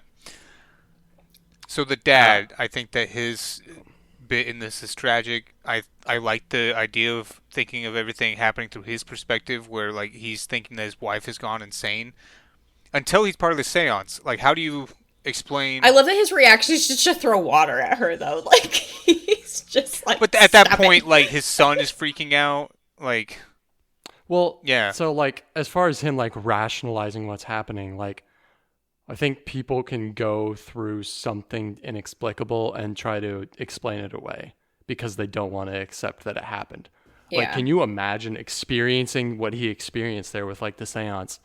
Like, and you just want to reject that as reality. Like you Yeah, do not after want all to this accept that. You're other like, stuff too. It's too much. It's just Your wife tried to burn your kids alive. Claims it was sleepwalking. She's probably that going whole insane. thing is like, dude, if like that apparently like happened a couple years prior, right? Like Dude, there should have been some like precautionary things. There should have been a lot of stuff in place after Also, that happened. he's a Because psychiatrist, right? Like, how did he not check his wife into, like, just be like, hey, I think maybe we need to, like, look into, you need to maybe be seeing a therapist or, like, seeking professional help for something. Because clearly, like, if that's what you're doing when you're sleepwalking, there's some deep rooted issues somewhere in your psyche. oh yeah, Like, oh big time. even, yeah. Well, I imagine that they have talked about this kind of stuff. I mean, like she had a really tragic childhood where her brother killed himself. Her mom was, crazy, had multiple personality disorder as what she thought it was. So I don't know. I imagine that a lot of stuff happened off camera, a lot of conversations. I wonder too, like, I feel like that should reframe, that should have made for a more, like, dramatic worry at the beginning of the movie, the very beginning, when he's like, hey, do you know if your sister slept in her bed last night and they can't find her? Like, you have a mom that's actively trying to murder both kids and you're not, like, more worried about not being able to find Yeah, one of them. yeah. Yeah, but I'm just like, dude, I wouldn't be able to sleep at night if I were him. I wouldn't want to share a know? room It's with like- that Oh my person god. or a house. This scene where he like walks in and there's the little in the diorama like his body without a head. Is it his? I thought it was the son. Oh, I don't know. Maybe it's the son. I Because don't she know. tries to pull the son's head off kind of later. Yeah. right? Yeah. Maybe it is the son. Yeah. Either way, though, But he she's. it just cuts immediately to him sleeping on the couch. Like he's like, no. I would done be with getting that. a hotel and not telling anyone where it was. Like, I. Yeah, probably. I'd be getting her a hotel and not telling her where it is, bro. Like, it's wild that it's like, yeah, he's just like stayed in this relationship and it's just like, it's fine. Yeah, honestly, his behavior is love the her a most lot. irrational out of everybody in this film. Let's be honest. Like, He's the least That's kind of based. crazy because everybody thinks that he's the most normal, but I mean, in a way, he's not. Yeah.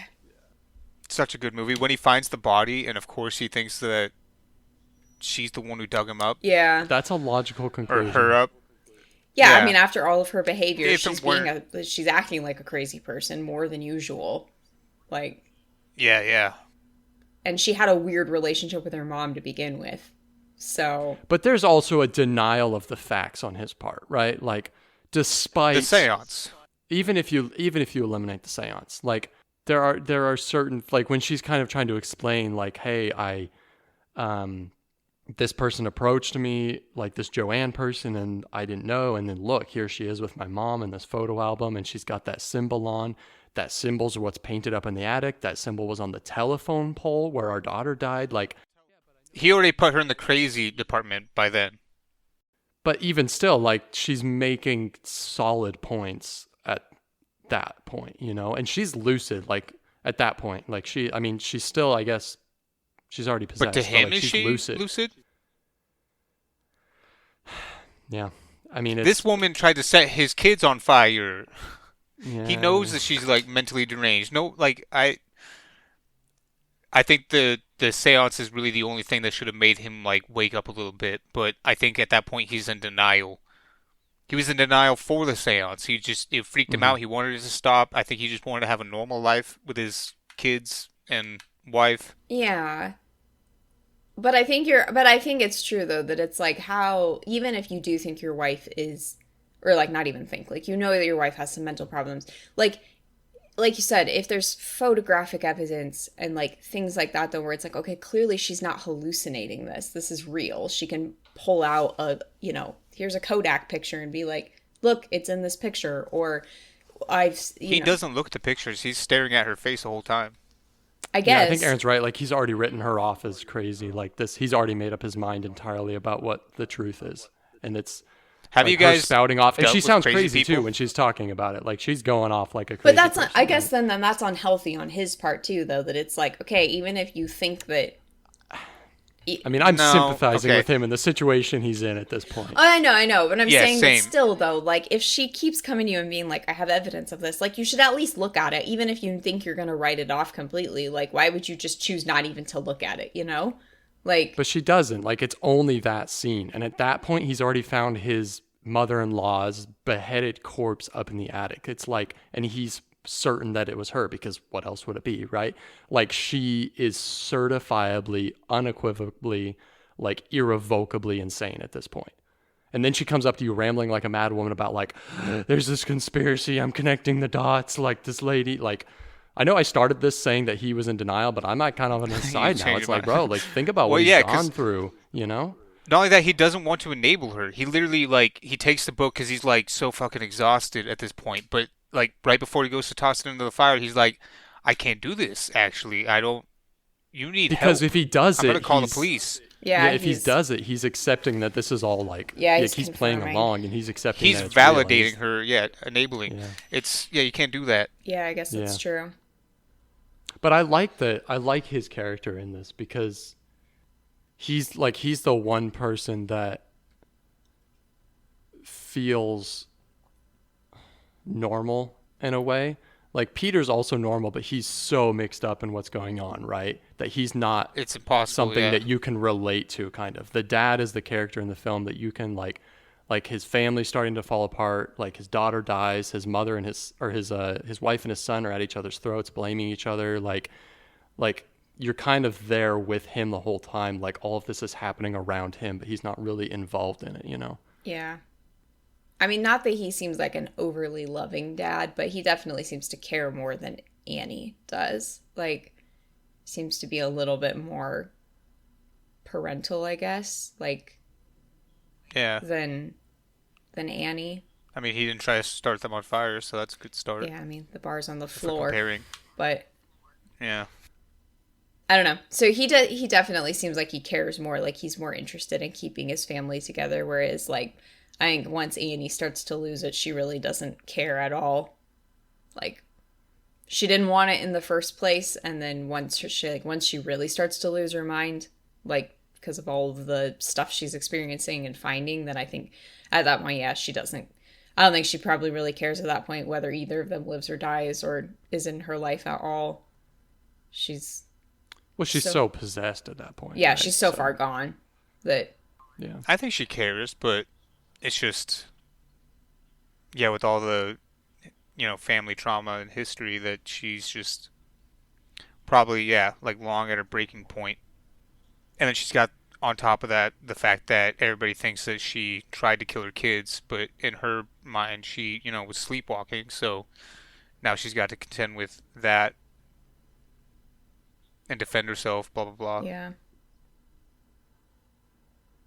But I do have one bone to pick with this movie. Dude, the dog. Yeah, I thought something happened to it.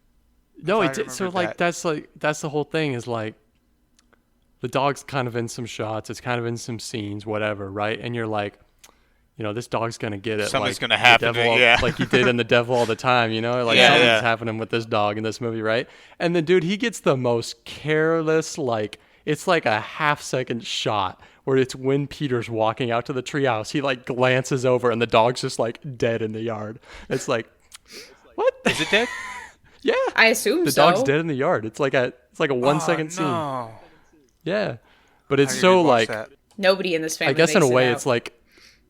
It almost feels... not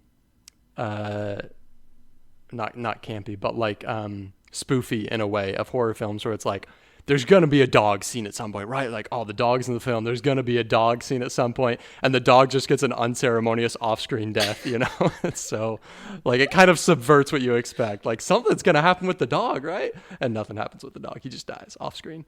Yeah, I guess that's true. Kind of feels like, why was the dog in there at all? If you're not going to do it, like, if you're going to have the death be off screen, you're not even going to play it for, like, emotional impact or anything. Like, it's like, well, you probably could have just not had him. It's kind of like, why was there a dog in the film? Like, literally didn't serve any purpose in the film, right? Like, anything?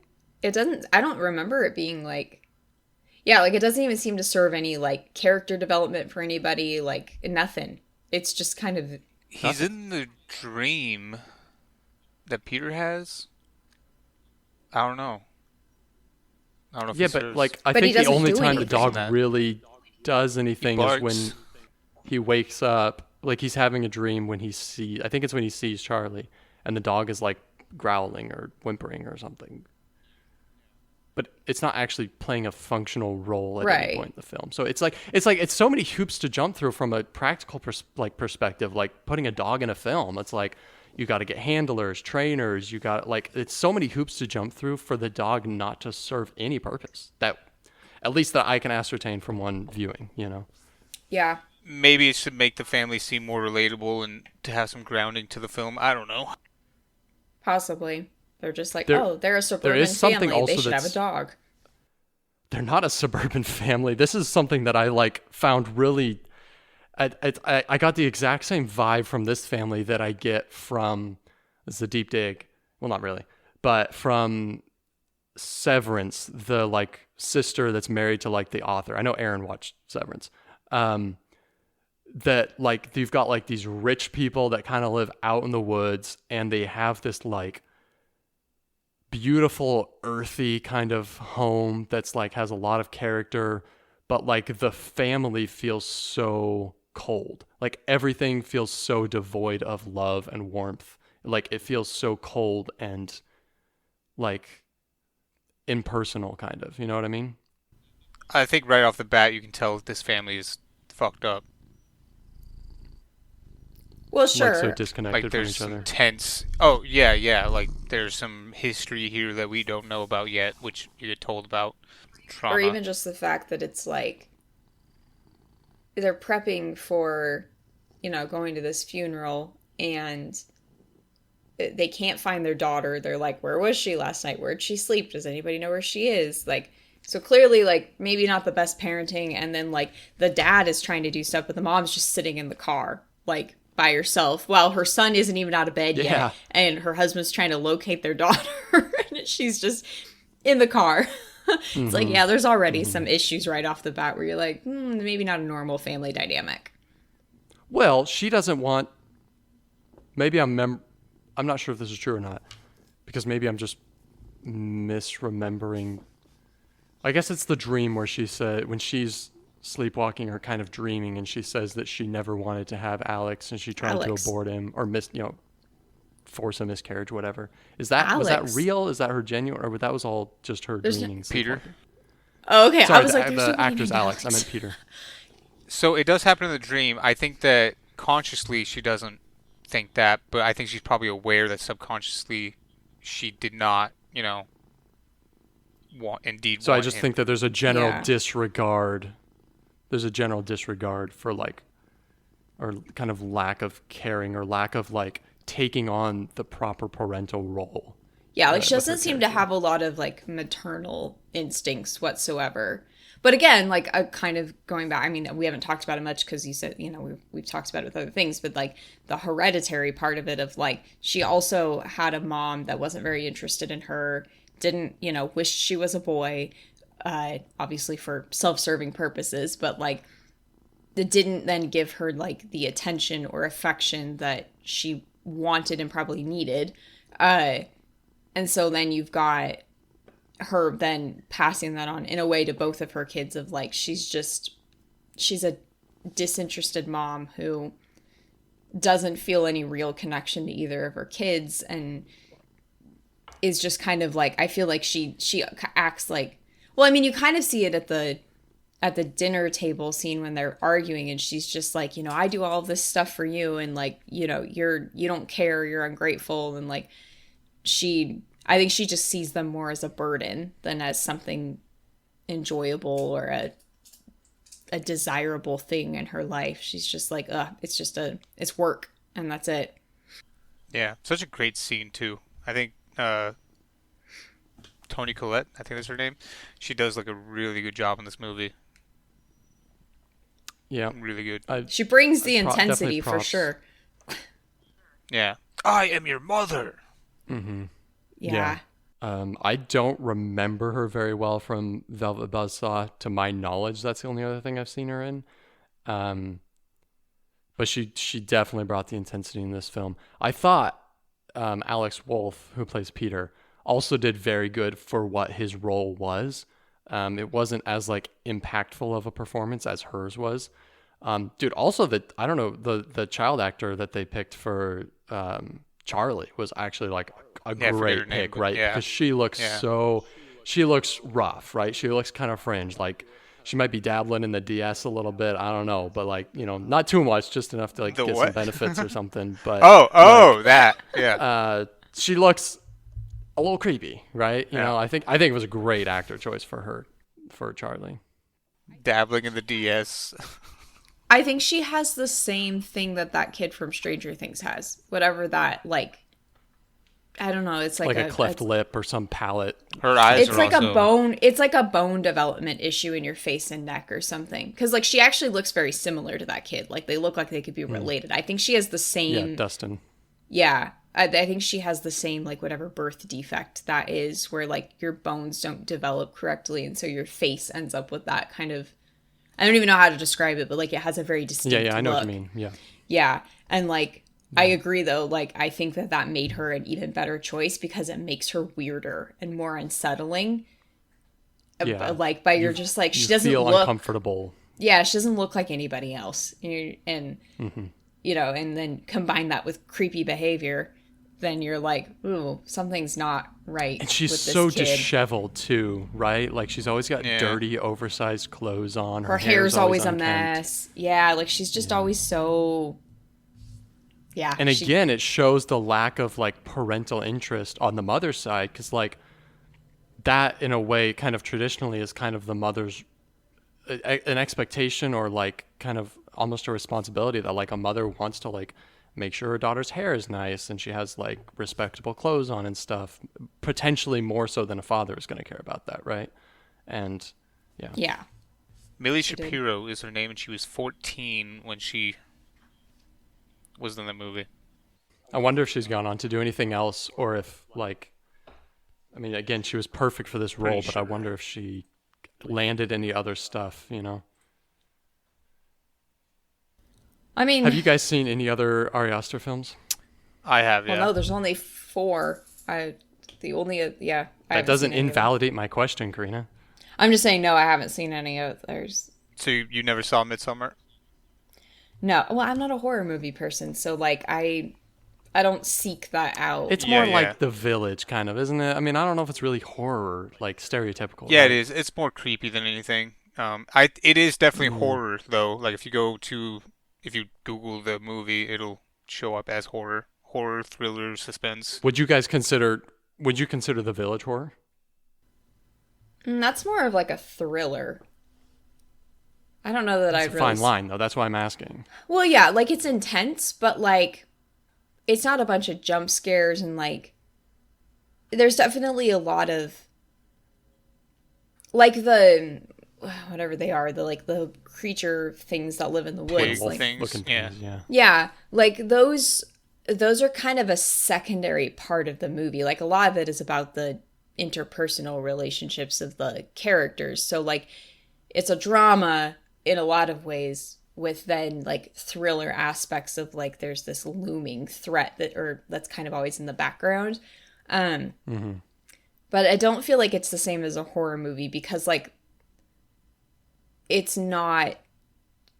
doesn't have like prolonged sequences of like just building and building and building and building and building and building and building and trying to like really ramp up the intensity. Tonally, it's different. Yeah. So So suspense. I would say that makes it not a horror movie. Yeah, I guess suspense, but I think it does have horror themes. Like umbrella wise, that's the biggest one, suspense, and then horror, thriller underneath it. And Midsummer, I think. Yeah. I don't know. Probably the same thing, I guess. Suspense overall, but it does have a lot of horror, a lot of build up, a lot of payoff. But it's all in the daytime, so I don't know. So that movie is really good. I really enjoyed it, but to me, Hereditary takes the cake. Like, well, it's also about the vibe that you want, right? They're very different. They're very different films. Like you're saying, like like one takes place entirely in the day, and the setting's totally different. Like they're seemingly, like, because I haven't seen Midsommar, but they're very different films, right? So that one is somebody else's piece of cake potentially, right? So not just It's right that up though. their alley. It's also, I mean, I don't really remember Midsommar very much. I've only seen it once, but Hereditary stuck with me in a different way. Specifically, certain scenes are just so tense where he Oh, the swimming. that's not even what I'm talking about. Well, The that's what fight stuck with Nate. That's what Nate's gonna walk away from this with. when he's driving his sister and he, decapitates her, and then he's just sitting there and it holds that shot for so long. Oh It's man. so good. I mean, but also, what do you do in that situation? Like, I mean, I feel That's You the like, thing, drive right? home and you get in bed, and then just leave her body there to be discussed. Yeah, what do you I do? mean, he's in shock, right? Yeah, He's yeah. immediately in yeah, shock. right. And I'm saying, like, So I feel like in some ways it kind of makes sense. Like, I think you would just sit there and be like, you want to talk about like the dad not wanting to come to terms with things later in the movie. Like, in that moment, how do you come to terms with the fact that you just decapitated your sibling on accident? But that's what you just did. Like, I don't even know how you would begin to like Yeah. wrap your mind around that. Like, I mean, you want to talk about it's setting. just like I can't even like it's just like I can just imagine like a sick gnawing. Basically, what I felt when it happened in the film, but like a million times stronger. Just like a sick gnawing feeling in the pit of your stomach. Like the worst thing in the world has just happened to me, and there's no going back. Like it's like this just happened, and everything's different now, and this is like you are immersed in a complete and utter tragedy like instantly, you know. Yeah. And like you said, there's no going back. You can't undo it. There's no, like, you can't remedy that. It's powerful. Yeah, It's a really it's really powerful good. scene. So that's my thing. Okay, I don't like horror movies because they are so bad. I like this movie not because it's a horror movie, but because it's so good. Like stuff like that just stuck with me for so long. So many scenes are well written and well acted and just brutal, I guess. And Midsummer, while it's beautifully shot and all that kind of stuff, this movie to me just I haven't seen another movie that hit me as hard as it did in terms of stuff like that. Certain scenes just ugh. So what's your rating, Aaron? Oh Yeah. fuck, dude. Probably like a 9.2. Probably even He's higher. quick with it. That's yeah, Um, 9.2. I think coming into this, I think after finishing it, probably coming into this, I was thinking like a 6, because I don't like horror movies. Like it's definitely not my cup of tea. And while there are certain parts of the film that are really captivating and compelling, on a whole, it felt like, because I haven't seen very many, it felt like, okay, we have another kind of generic, and I know it's a highly regarded film, but to me it was like, this kind of feels like a generic haunted house. We're possessing people, we're conjuring, like we're checking all the boxes kind of for our haunted house film, right? And so I wasn't, throughout a lot of the film, I wasn't impressed by what was happening. But since we've been sitting here talking about it, like I am more and more respecting a lot of the choices that were made making the film, and how impactful it is, and how like just how intentionally it was really made. Like it's sure a lot of the stuff that happens, like on paper, the boxes that they check, like we've got our possessions, we've got our candlelight seance, like we've got all those things, and that feels generic to me. But this movie feels like it probably stands out among the crowd because of how just, yeah, things like the death scene with the little sister. It's like any other movie, the other character is probably getting out of the car, freaking out, calling 911, like it's a whole thing, right? And this is like, it feels so much more, it feels like the person who wrote it sat down and was like, how do I really want this scene to go? Instead of just chalking it up, be like, yeah, okay, so then this happens, and then of course, here's the natural cause of events that are expected after something like this happening. But it feels like the writer, if that was Ari, sat down and was like, what do I really want to convey in this moment? Like, what do I want the audience to feel? I want to, and there's a lot of parts of this film that feel like that. And so, made with a lot of intentionality, I think I'm going to come in at an 8, because it's still not my cup of tea, but I think it feels like pretty high grade filmmaking for sure. Yeah, I mean, a lot of what you're saying is kind of how I was feeling too. I definitely came into this feeling like, oh, I'm not going to be able to give it a very high score just because I really don't enjoy watching horror movies at all. Like they're so, like I said earlier, like for me, they are something where I just want them to be over the whole time. Like I do not get I don't get the enjoyment part of watching horror movies, but I have to respect just the level of craftsmanship that went into this movie specifically, and like we talked about how intentional so many of the things feel, and like they were really thought out, and that it doesn't feel like any part of it was just phoned in or like a lazy kind of like, oh, we're just trying to check boxes or give people what they expect. And so I think I would probably come in at a 7.5. Like, I really, it's not going to be a movie I ever go back to. I am never going to rewatch this movie, even though I can appreciate what it's talking, like I can appreciate the making of the movie, the themes of the movie, like that it's tackling an interesting topic about like cycles of abuse and neglect, and be having to be conscious of like what are the things you've inherited and what are the things you're passing on in a family.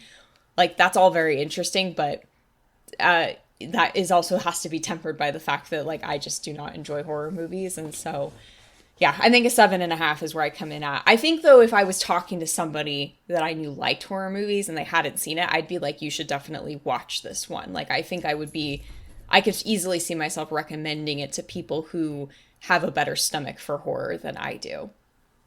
Mm-hmm. Yeah. I feel like I should add, it's one of those movies that the more times you see it, the more you pick up little details that you missed the first time and can appreciate it more. Like, I don't know, every time I watch it, I'm like blown away how much I like the movie. Because I hate horror movies. They're so Yeah. dumb and stupid and poorly made. I think that I kind of agreeing with both of you. I see this as a film that I'm like, if I sat down and watched this again, it would probably be a really rewarding second experience. But I just do not want to, because it's the same with The Substance. It's like, okay, maybe if I knew somebody that really loved this genre and hadn't seen this, I'd be willing to sit down and watch it with them. But I wouldn't really want to. I'd be much more on the boat of like, I'll recommend it to you, but I don't really want to sit down and go through it again. You know what I mean? So Yeah. Like The yeah, Substance, I could totally sit down and watch that again. Like, I mean, if I was especially watching it with somebody else, that one, It's I know not that it scary, bothered though. you. Yeah, well, like, I know Nate was far more bothered by, like, the body horror. That doesn't it's just bother me. disgusting, It's man. pretty gross. Yeah.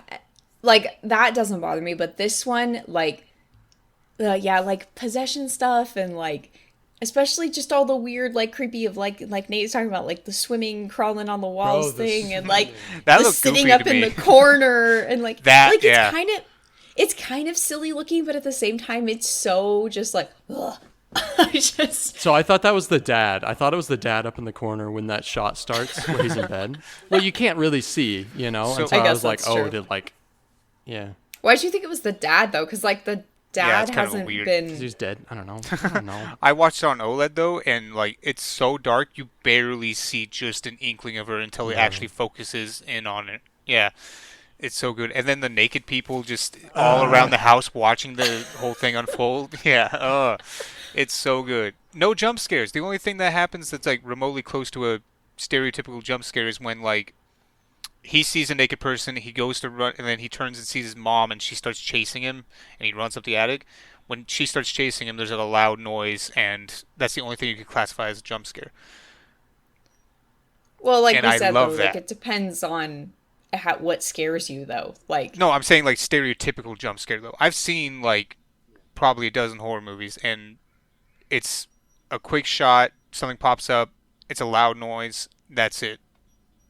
That yeah. to me is a jump Yeah, scare. right. There's no textbook jump scares in this, I guess. Yeah, yeah. Yeah. Just scares But it's far and worse. tension. Yeah, I love it so much. I'd I'd rather have the traditional jump scares over, yeah, like just the Also, like, I feel like just the inherent creepiness of, like, that's your mom. Like, having your mom be the one that's like, I'm gonna try and kill you now. Also, another thing we didn't talk about, but it didn't, I don't know if it bothered me quite as much as, like, the mom crawling around stuff, but I did not like the scene where she cuts off her head. Oh yeah, with That the also piano bothered wire. me. Watching. You weren't I- watching? I- No, What? I wasn't What? watching that. I was like, Nope. Nope. I Just saw what was scrolling on your going on. I phone. was like, I'm gonna see that from. I'm gonna watch this scene from my peripheral. I didn't need to it's be just it's focusing just so on that. weird and jerky where it's like, and And then she starts going at yeah. Bro. What's great Yeah, about I that hated too, that. though, I had to is look away. I was like, oh no. one of the shots like leading up to that moment is like it's set kind of next to the tipped over piano, and you can see that it's been like tore up and stuff as he's like slowly going through the house and he's calling out for his dad and stuff. It's like a little Easter egg. The piano is tipped over. You can see that it's been like ripped open and I did not catch that. yeah. In his room. No, like in the living room. No, As he's wouldn't walking be in around his calling room, for his but- dad, yeah. And then you see her, with a piano wire. Oh, I get it. Okay, I thought you meant the keyboard in his room. I was like, bro, Oh, there ain't no. any piano wires in that. There are wires. Come on. Copper.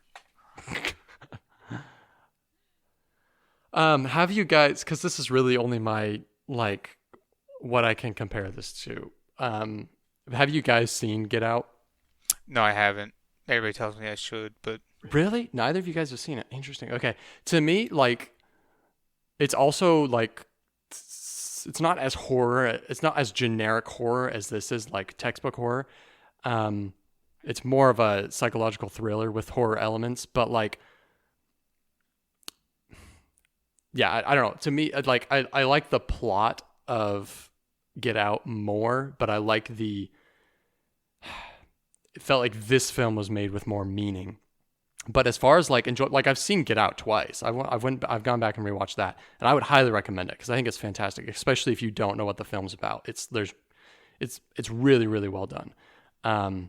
But I think watching this film the whole time, I was like, this is too much for me. I need it dialed down a little bit, and for me, that's exactly what Get Out is. It's a slightly dialed down version of this.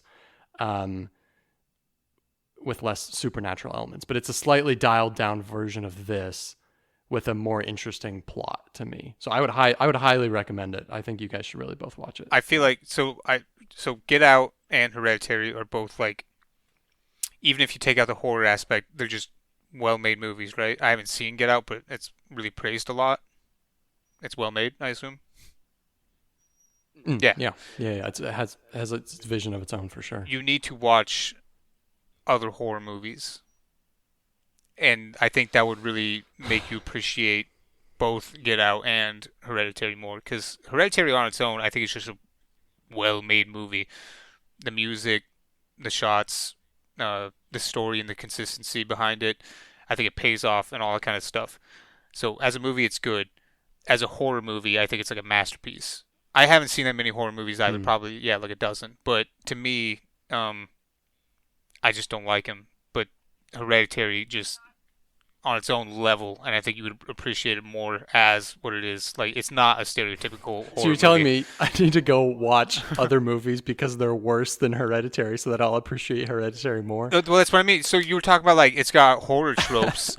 It does. It's got horror characteristics, but it's in a league of its own. Like, it's not like other horror Sure, movies. and I believe that. Yeah. If you go watch something like I've seen, like The Conjuring or... yeah, I was gonna say I've seen like The Conjuring and stuff, and like, yeah, those are definitely more tropey and like, like they definitely just don't feel like they were made by an artist in the same way. Art. This movie's art. It really is. Yeah, I would say, not to say that it's on the same level of like storytelling or even filmmaking as these other ones, but another horror movie that I've seen that maybe you would find interesting because you said you wanted it dialed down a little bit from this one is Please put that baby on simmer. there's a horror movie called I Am the Pretty Thing That Lives in the House, and that one also, I don't think there's any jump scares in that movie. It is just long shots of just building. Like the whole movie is just like, you get you're just waiting for things to happen. Like there are things that happen, but there's actually not very many. It builds so much anticipation because like you get long shots where there's not like it'll be a room with nobody in it. And like you're just watching and like it's zooming in or something on one thing but it moves so slowly and like a lot of times there's not much happening with the soundtrack. And so like it just builds this like weird feeling of like, okay, I know things are going to happen in this movie. Like it's a horror movie. And there are some things that happen, but like it has just like, it's a very much like a slow burn. Like, so that one might be one you think is interesting because it definitely doesn't have the same level of like grotesque. Like it's not grotesque and like horrific in the way that Hereditary is. It doesn't have that. But it has a lot of that same kind of horror where like you're kind of just feel like you have to constantly be watching like the periphery of the screen and stuff to see like, is something going to happen? Is something, you know, It keeps you on what edge. is this?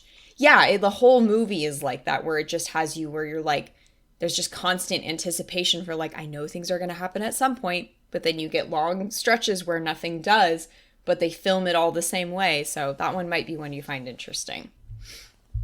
I don't know. Like, I think I'd probably get bored because there were a couple points in this film where I was kind of like checking the progression of the film, you know? So I think a film like that might almost bore me too much. And it's not to say that I need like constant like stimulation. Like I love films that are slow and but if it's horror on top of that, you know, being a genre that I don't really like, I'm not sure if that would be enough to keep me watching Yeah. throughout the whole Okay. film. So Engaged. Yeah, that's fair. I'm just saying like if you're saying you want something that's like toned down, it definitely is toned down from Hereditary. It's not nearly as weird What was and it called creepy. again? The Pretty Thing in the House or something like that? I am the pretty thing that lives in the house. but I think that's part of the reason that like I like Get Out is because it's not a horror film. Like it's a psychological thriller. It's not a horror film. And so it doesn't come with those Yeah. preconceived notions about like what it should or shouldn't be doing kind of, you know. That's my thing is I keep on saying I don't like horror movies, but I don't hate them. I hate the tropes and the stereotypes. Sure. And so like I'm not And gonna I think most people do. yeah, unless you're like a horror movie buff. And I think those people probably like this movie Sure. the least because it doesn't, cash in on that, cheesy stuff that they appreciate so much. Mhm. Um, Mhm. yeah, and so I will go into, I try to go into things with an open mind. My sister for years was trying to get me to watch this movie, and I just kept on saying no, no, no, because I don't like horror movies. But she was telling me it was different, and then I finally watched it, and I was like, damn, it's different. Yeah, and I feel like at the end like the experience isn't as rewarding. Like I want to walk away from a film being glad that I sat down for 2 hours and invested in it, you know? Mm. And I feel like because of my preferences for what I want out of a film, most horror films aren't going to fall into that category for me, you know? Yeah. At least I can appreciate though that like this one I guess had kind of, has something to say too. Like it is all of the supernatural stuff is metaphorical for other things or like a way to That's so light-handed though. I mean, that well, doesn't yeah, feel like but the I'm point of saying the that movie. like at least it gives you some other things to think about as you're watching the movie because definitely some horror movies are really just like they are only built with scaring somebody in Sure. mind Yeah, and yeah, there's no, no 100%. there's no additional layers to the story. It's just how can we freak people out. So I can say like even though I agree, like, I don't know that watching a horror movie is like the most rewarding thing most of the time. This one is, at least it has a little bit of like something to say versus it just being like, let's pack in as many scares as we can and just, which is probably why so many of those end up like Aaron thinks like they're just really bad movies because they're basically just like, they only create like the barest story possible as a medium for like getting the scares across. Like it's not the story is not the important part of the movie, which normally a movie is supposed to be about storytelling. So when it's not really telling a story, that makes it a really unrewarding experience then. I agree wholeheartedly. But also, I feel like the plot was the weakest part of Hereditary. Oh, really? Yeah, like I think the parts that, at least for me personally, the parts that felt like the most, like the parts that I really felt were top notch were what the film looked like. Like I said, this film really felt like art in a lot of ways. Um, and the plot felt very secondary to me. I guess in a way I agree. Like I like the filmography and the score and the acting so much, but that the plot is just beneath all those. But I still like the plot and the way it was executed like a lot. I think there's a I lot think of the plot is interesting. Like yeah. it has enough to hold like my attention, I guess. I wasn't bored by the plot of the movie. I wonder if maybe some of it too is because like it is talking about a topic that we've addressed several times in recent like episodes where we've talked about it in other contexts, and so maybe that's part of why you weren't as interested in the plot, because maybe it feels tired at this point for you. Again, I don't think that's the plot. Like any kind of message he's trying to deliver about generational trauma or whatever, like I don't think that's the focal point of the film. I really don't. Maybe I'm wrong, but I I don't feel think like it is. that's Why else would you name it Hereditary? because that's how this like thing, like this, the whole scope of trying to get this like demon or whatever like into its true host scales multiple generations. Like it's a multi-generational effort in a way to make this happen. Um, but it doesn't feel, at least to me, it didn't feel like dissecting generational trauma was Well, the point of the you film guys have seen this movie for the first time much more recently than I have. When you were first watching this it, morning. what? Yeah, exactly. um, like, did you think that it was mostly psychological stuff that was happening? There wasn't actually anything supernatural until it gets to the point where it's really, showing you that there is indeed something supernatural going on.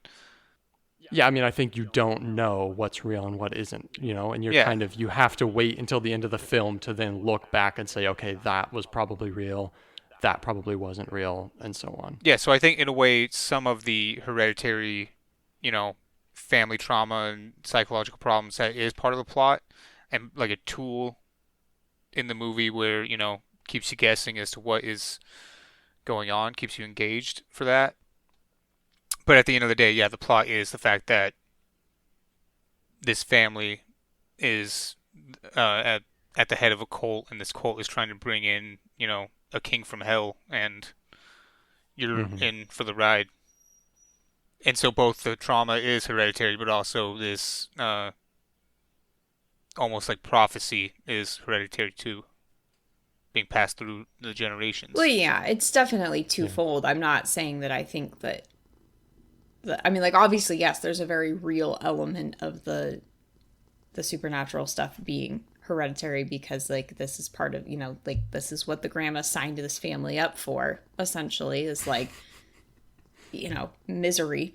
But there's definitely like you see like I do think it gives you enough though of pointing out, or like having it be pretty obvious that like, you know, the grandma didn't really like Annie.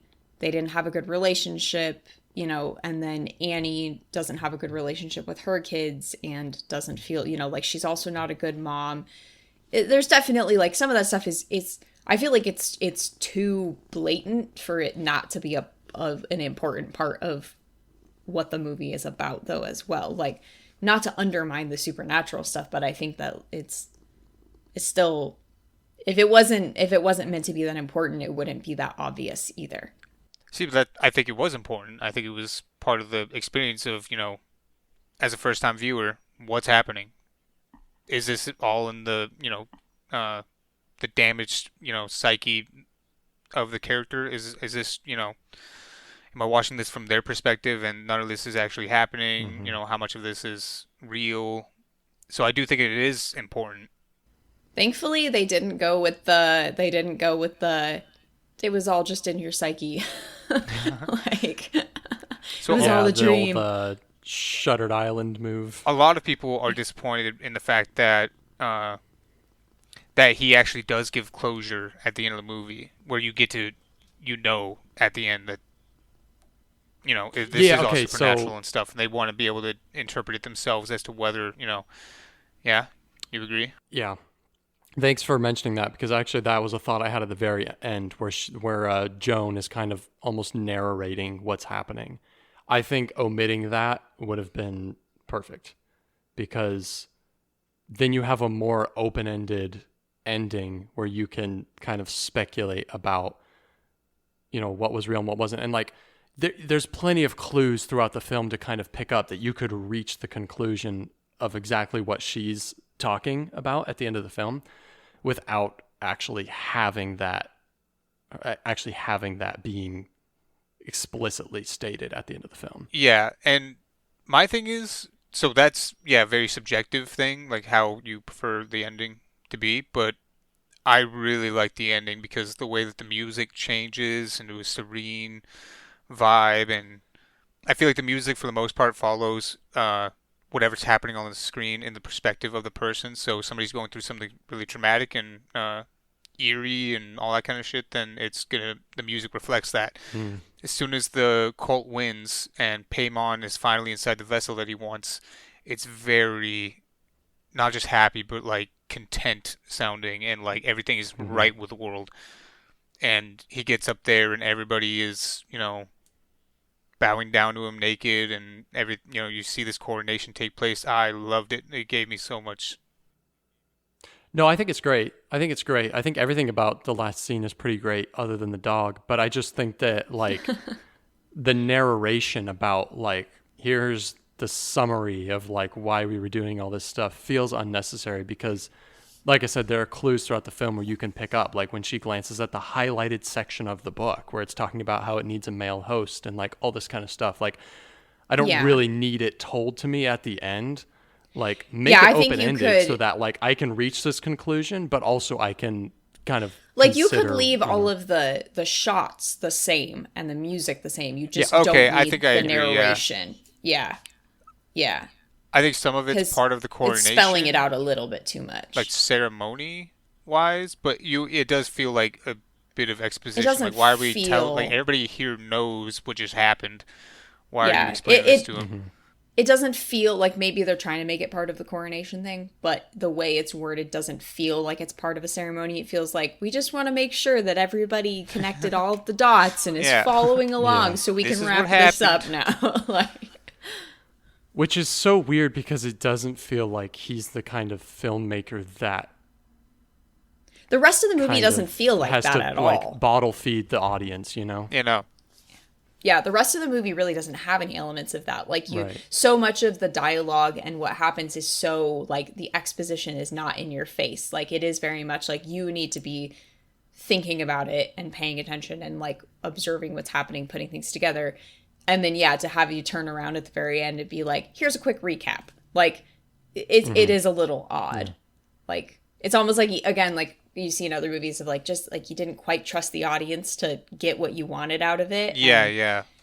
and it's like I wish that they would just be like, look, I made it, I put plenty of information in there for somebody to reach the conclusion that I have in mind as the person writing this, but it's okay if it's a little bit open-ended and maybe some people don't arrive at that conclusion. Like, there's nothing wrong with It that. It also doesn't detract. incentivizes a rewatch. Yeah. And Yeah, it I definitely think it probably doesn't would have been cleaner if all that stuff was cut out. But she still did yeah. the, crowning and said the stuff about like King Paimon give us, familiars and riches and all that kind of stuff. Yeah, sure.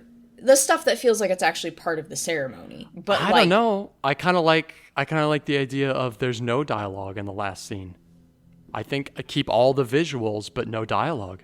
yeah. Yeah. But definitely Like let me draw my own if conclusions. you were gonna have dialogue, you didn't need the really on the nose like exposition stuff. You could have just left it as like the stuff that feels like it's actually part of their ceremony.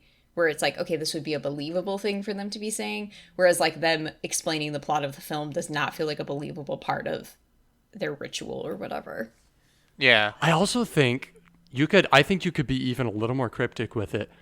If you took out in the last scene, if you took out the stuff with, and it's some of the most chilling imagery in the film, so like I get wanting to leave it in, but if you took out all of the stuff, all the hovering and stuff that Annie's doing in the last scene and like cutting her own head off, if you took all of that out and she was just decapitated somewhere, whatever, and he wakes up, finds all the stuff in the attic, freaks out, and then ends up going to the treehouse, like everything. And then there's no dialogue. This could be okay, obviously there's some kind of supernatural realm. We have some kind of connection with the seances, but how much of this is actually real? Like, is this demon real, or is this cult kind of manifesting what they want to be true because they are kind of getting some, like, a little bit of feedback from the spiritual realm? And so are they just taking that and running full bore with it? And like, but this like whole demon thing and all of that intricate stuff is maybe not actually true. Like that, all that could kind of be up in the air if you made the last scene less overtly supernatural and more just, and without that dialogue at the end, it could be a really like, how much of all of this stuff with kind of the demon and all of that is really actually happening? So that's something I like so much about the movie, though, upon a rewatch, is because of the supernatural aspect and just how on top of the ball the cult is. Like, it gives you the sense that everything that's taking place in the movie is inevitable. This family is just a bunch of pawns. Like the opening scene where it's pulling in, you see the diorama of the house, and it's slowly going in. You get the sense that these people are just pawns in some greater story Mm-hmm. that's taking place. And I think Dolls. that the supernatural aspect that you're dealing with a king from hell really lends to that idea that this is inevitable. This is gonna happen. And I think that there's other bits and pieces of the movie that really lean into that too, where Annie goes back to Joan's house to like try to ask questions or some shit. And Joan just has all this stuff like laying around. What would stop Annie from breaking down the door and seeing all that? The fact that they just left the body up in the attic, uh, knowing that it was gonna smell, and the dad actually says something about like, "What the hell's that smell?" Um, Knowing that the family could find it eventually, it just feels like they knew that this was going to happen. Like it was preordained almost. And I think that the supernatural aspect helps a lot with that. So I enjoy it, but I can see why other people would like to leave it up to interpretation. And Well, I mean, ambiguous endings to films are always kind of like a contentious point. Like there's always people that want closure and they want to know what the filmmaker's intent was and what the truth, quote unquote, is of this world. And there's always people, and I'm more in this camp, that like prefer more of an open-ended So you can ending, speculate where I feel and discuss. incentivized to go back and rewatch and try and figure out Yeah. what is actually going on, right? I'm Yeah, somewhere in I the middle. I want, like, it depends on the movie. I think that Enemy from the get go is supposed to be a speculative movie where you're supposed to, Mm-hmm. like, an interactive experience almost, where you're supposed to be doing that. But I think that this movie itself is much more, this is the story, here it is. Yeah. Yeah. yeah. But I think that in a lot of ways it would I mean, I agree. I think this movie is already is already kind of in its own class among horror films because it is so differently made. But I do think it would be interesting and like it would really elevate it in a different sort of way because I do feel like a lot of horror movies, especially ones that deal with supernatural stuff, like they are pretty, you get to the end of it and it's like, yeah, like, or even, you don't even have to get to the end, that like everything is very spelled out. Everything is very, like formulaic. Everything is very explicit. Like there's no ambiguity to them at all. It's very much like, yes, this was all real. And we told you from the get go what the spirit wanted or whatever. And then, and then boom, boom, boom, like it checked all the boxes and it did the thing. And like there's nothing to speculate about at the end. I think that it probably would set this movie apart even further if it had a more ambiguous ending. Where again, like I don't think you necessarily have to remove pieces of the film, but just to not spell it out even for the audience at the end and really just allow it to be, let the audience sit and think about, was this, how much of this was real? Like, was it all 100% real? Or were there still pieces of this that were, you know, fabricated by somebody's mind? And like, you know, like I think it would really set it apart further by really putting it in a league of its own as a horror film and being like, no, we're not going to hold your hand at all. This is entirely up to you to arrive at your own conclusion based on the evidence we've presented. What do you think happened? How much do you think is real? Do you think this is still some part of like a hallucination that's going on? Is it 100% real? Like somewhere in between? That would be, you know, like, I think that would make it even better. See, but I think that sometimes leaving it open, again, I think that I enjoy that if that was the purpose of the movie. But like a lot of movies, like that automatically puts it into like an artistic sphere, uh, and if that was not the intent, like I feel like doing that might have been selling out, trying to make this movie something that it wasn't supposed to be. Yeah, and so to me, I think it was more genuine to just this is a story and all that. I wrote a note about.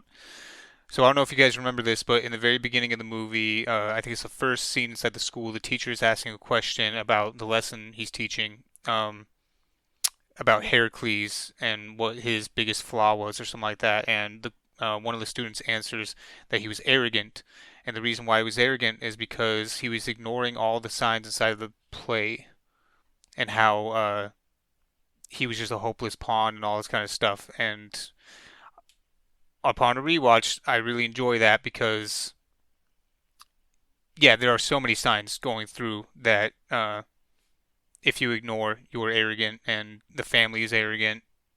The dad, for sure, is arrogant, blah, blah, blah. So I like that. I think he's so intentional with a lot of the stuff he did. It's kind of funny because Enemy does the same thing, and I don't remember what he's talking about specifically, but it's like one of the first scenes of the film. He's like instructing a class, and whatever the topic he's talking about kind of pertains to the general themes. Yeah. Yeah. Yeah, it's a movie. Yeah. That's for damn sure. I mean, not a bad pick. Definitely not a bad pick. Solid film. Would have been good for like last Not month, Yeah, as a Halloween. October. For sure. Yeah, yeah. Yeah, I know. There's already Christmas decorations up around. I know, and this is the this movie we town, watch. so- I know, right? Need that Christmas horror film. Or like Krampus or Yeah. something. I don't know. How gross. Karina, you're picking next? Is that right? I am picking next. I think I'm gonna do that one that I had mentioned a couple of months ago to you guys that I watched on Netflix. It's What's Inside. I think that's gonna be my pick. Oh, is that also a horror That film? sounds like a horror movie. It's not a horror movie. It's definitely psychological, Suspense. and it's not even really that suspenseful, but it's just kind of a trip. Like there's a lot to think about. There's a lot to like, kind of like a lot of the movies we've watched, a lot to be like, okay, how would I react to this? Like, you know, just kind of the, Sorry to bother you. yeah, the just the like, how do you cope with things being weird, spiraling out of control, being a situation nobody would ever expect to find themselves in, kind of like, you know. So it doesn't really have any horror elements. It's not scary at all. It's not meant to scare you, or at least it's not meant to be like a, whoa, I'm like physically afraid. Like it's definitely just meant to mess with your brain. And so yeah, Cool. I think that's gonna be I like that. I think that's my pick. So it's What's Inside. Well, damn, if neither of you guys have seen Get Out, I'm almost tempted to. You could pick it as that. one. Man. Your pick's gonna be the January pick, so I think it's crazy that neither of you guys have seen it. I like how part of, at least for me, part of what I pick is like, I can't believe you guys haven't seen this. I need you guys to see this and tell me like what you think about it. Like it was Right, just a yeah. vessel for showing each other movies at this point. I know Talking well, about at some point we'll have to go back to picking ones that none of us have seen so that it's a true. I think my next Put it one on a my wheel. next one will be. I think my next one is going to be Crimes of the Future, at least which I haven't seen. I don't know if you guys have seen it. I have not. No. I feel like I've heard that name, but I have never seen it. Yeah, it's a older Cronenberg film, Okay. but Oh, so not the 2022? There's a remake of this film? Apparently, yeah. That's the first thing that popped I up. think it's older, but I'm not sure. It's the one with Viggo Mortensen in it, so I'm not sure how old it is, but I haven't seen it. I don't know much about it. There's a 2022 version, and then there's what the hell? 1970. So I'm Oh, assuming. okay, not Oh, that old. That one doesn't have Viggo Mortensen in it, I don't think. yeah, don't the even know what you're talking 2022 is the Viggo Mortensen one. Oh, Vigo. Dang, Okay, okay, yeah. I didn't know it was that recent. I'm also, I guess, construing it with Eastern Promises because that's another Cronenberg. Oh, I Viggo watched Mortensen Eastern film. Promises and it was so good. I loved it. It's so good. It was right? so good. Yeah. Oh, I was hooked the whole time. It was such a good movie. Oh, Eastern Promises. it's so freaking good. Eastern Promises, So bro. many tabs open. Viggo Mortensen's preparation for that role, he went to Russia and he was like mingling with like ex, I don't know KGB, but like ex mafia Russians like in Russia to prep for that role. Like he is. I think I've seen Viggo interviews Mortensen's about Didn't that. didn't he go get a bunch of tattoos for it as well or something as part of I'm not sure how many of his tattoos are real. I but or maybe not a bunch, but I Yeah. thought he got a couple as part of that as well. I don't know. Maybe I'm wrong. maybe. But But yeah, Aaron, you need to watch that one. It's for a sure. good- it was I a don't good know how movie. much of. I'm not sure if it's much of a podcast film, but it's just like it's really freaking good. well, I mean, who's to say what's a podcast film? We definitely like for the first year or so, like a lot of ours were less cerebral than the That's ones we've been true. picking now. Like That's true. we could always go back to doing something like that if we wanted. Like if it's just a good Nah, I movie. like that- these. I mean, these are good. There's These are so good much for to sure. talk about. Yeah. It But- feels like we got a bit of a horror thing going on for the last couple though, or like dark. It seems like Crimes of the Future is going to be kind of in the same vein as. I don't. Yeah, I don't know much about it, so I'm. Have you Googled it at all? No. No. Yeah, probably would. Do you- I just know that I it's feel a like I'm already Cronenberg spoiled. Viggo Well, Mortensen film. yeah. Yeah, well, and Nate doesn't watch movie trailers, so it's really just he's going off of like who's involved with it. Yeah, I try not to either. Did either of see you pictures. guys watch the Frankenstein, Guillermo del Toro's Frankenstein? I actually did, yeah, just recently. I liked it. No. Did you like it? What'd you think? Yeah, I liked it. Yeah, I liked it. Yeah. Interesting retelling of the story. Yeah. I don't know. Did you watch the like behind the scenes thing that they had too? It was like a 45-minute just about the making of the film. And I appreciated that like it was one where they did a lot of practical effects, which I could tell in some scenes for sure where I was like, this is real. There were a lot of practical effects and they also built a lot of real sets and like miniatures as well so that they could like one of the practical effects they want to do like when they blow up the tower. They actually built, well, not a miniature. It was like 30 feet tall, but they built one and blew it Miniature up. version for- of the building, though. Yeah.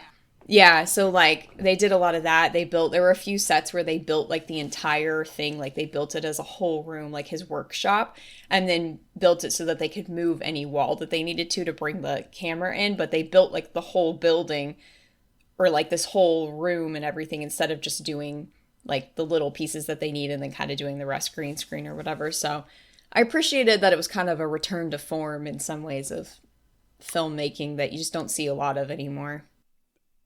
It's interesting because a lot of like what makes a film an art is not just what you see on the screen, but like the lengths that were gone to in order to make that happen, right?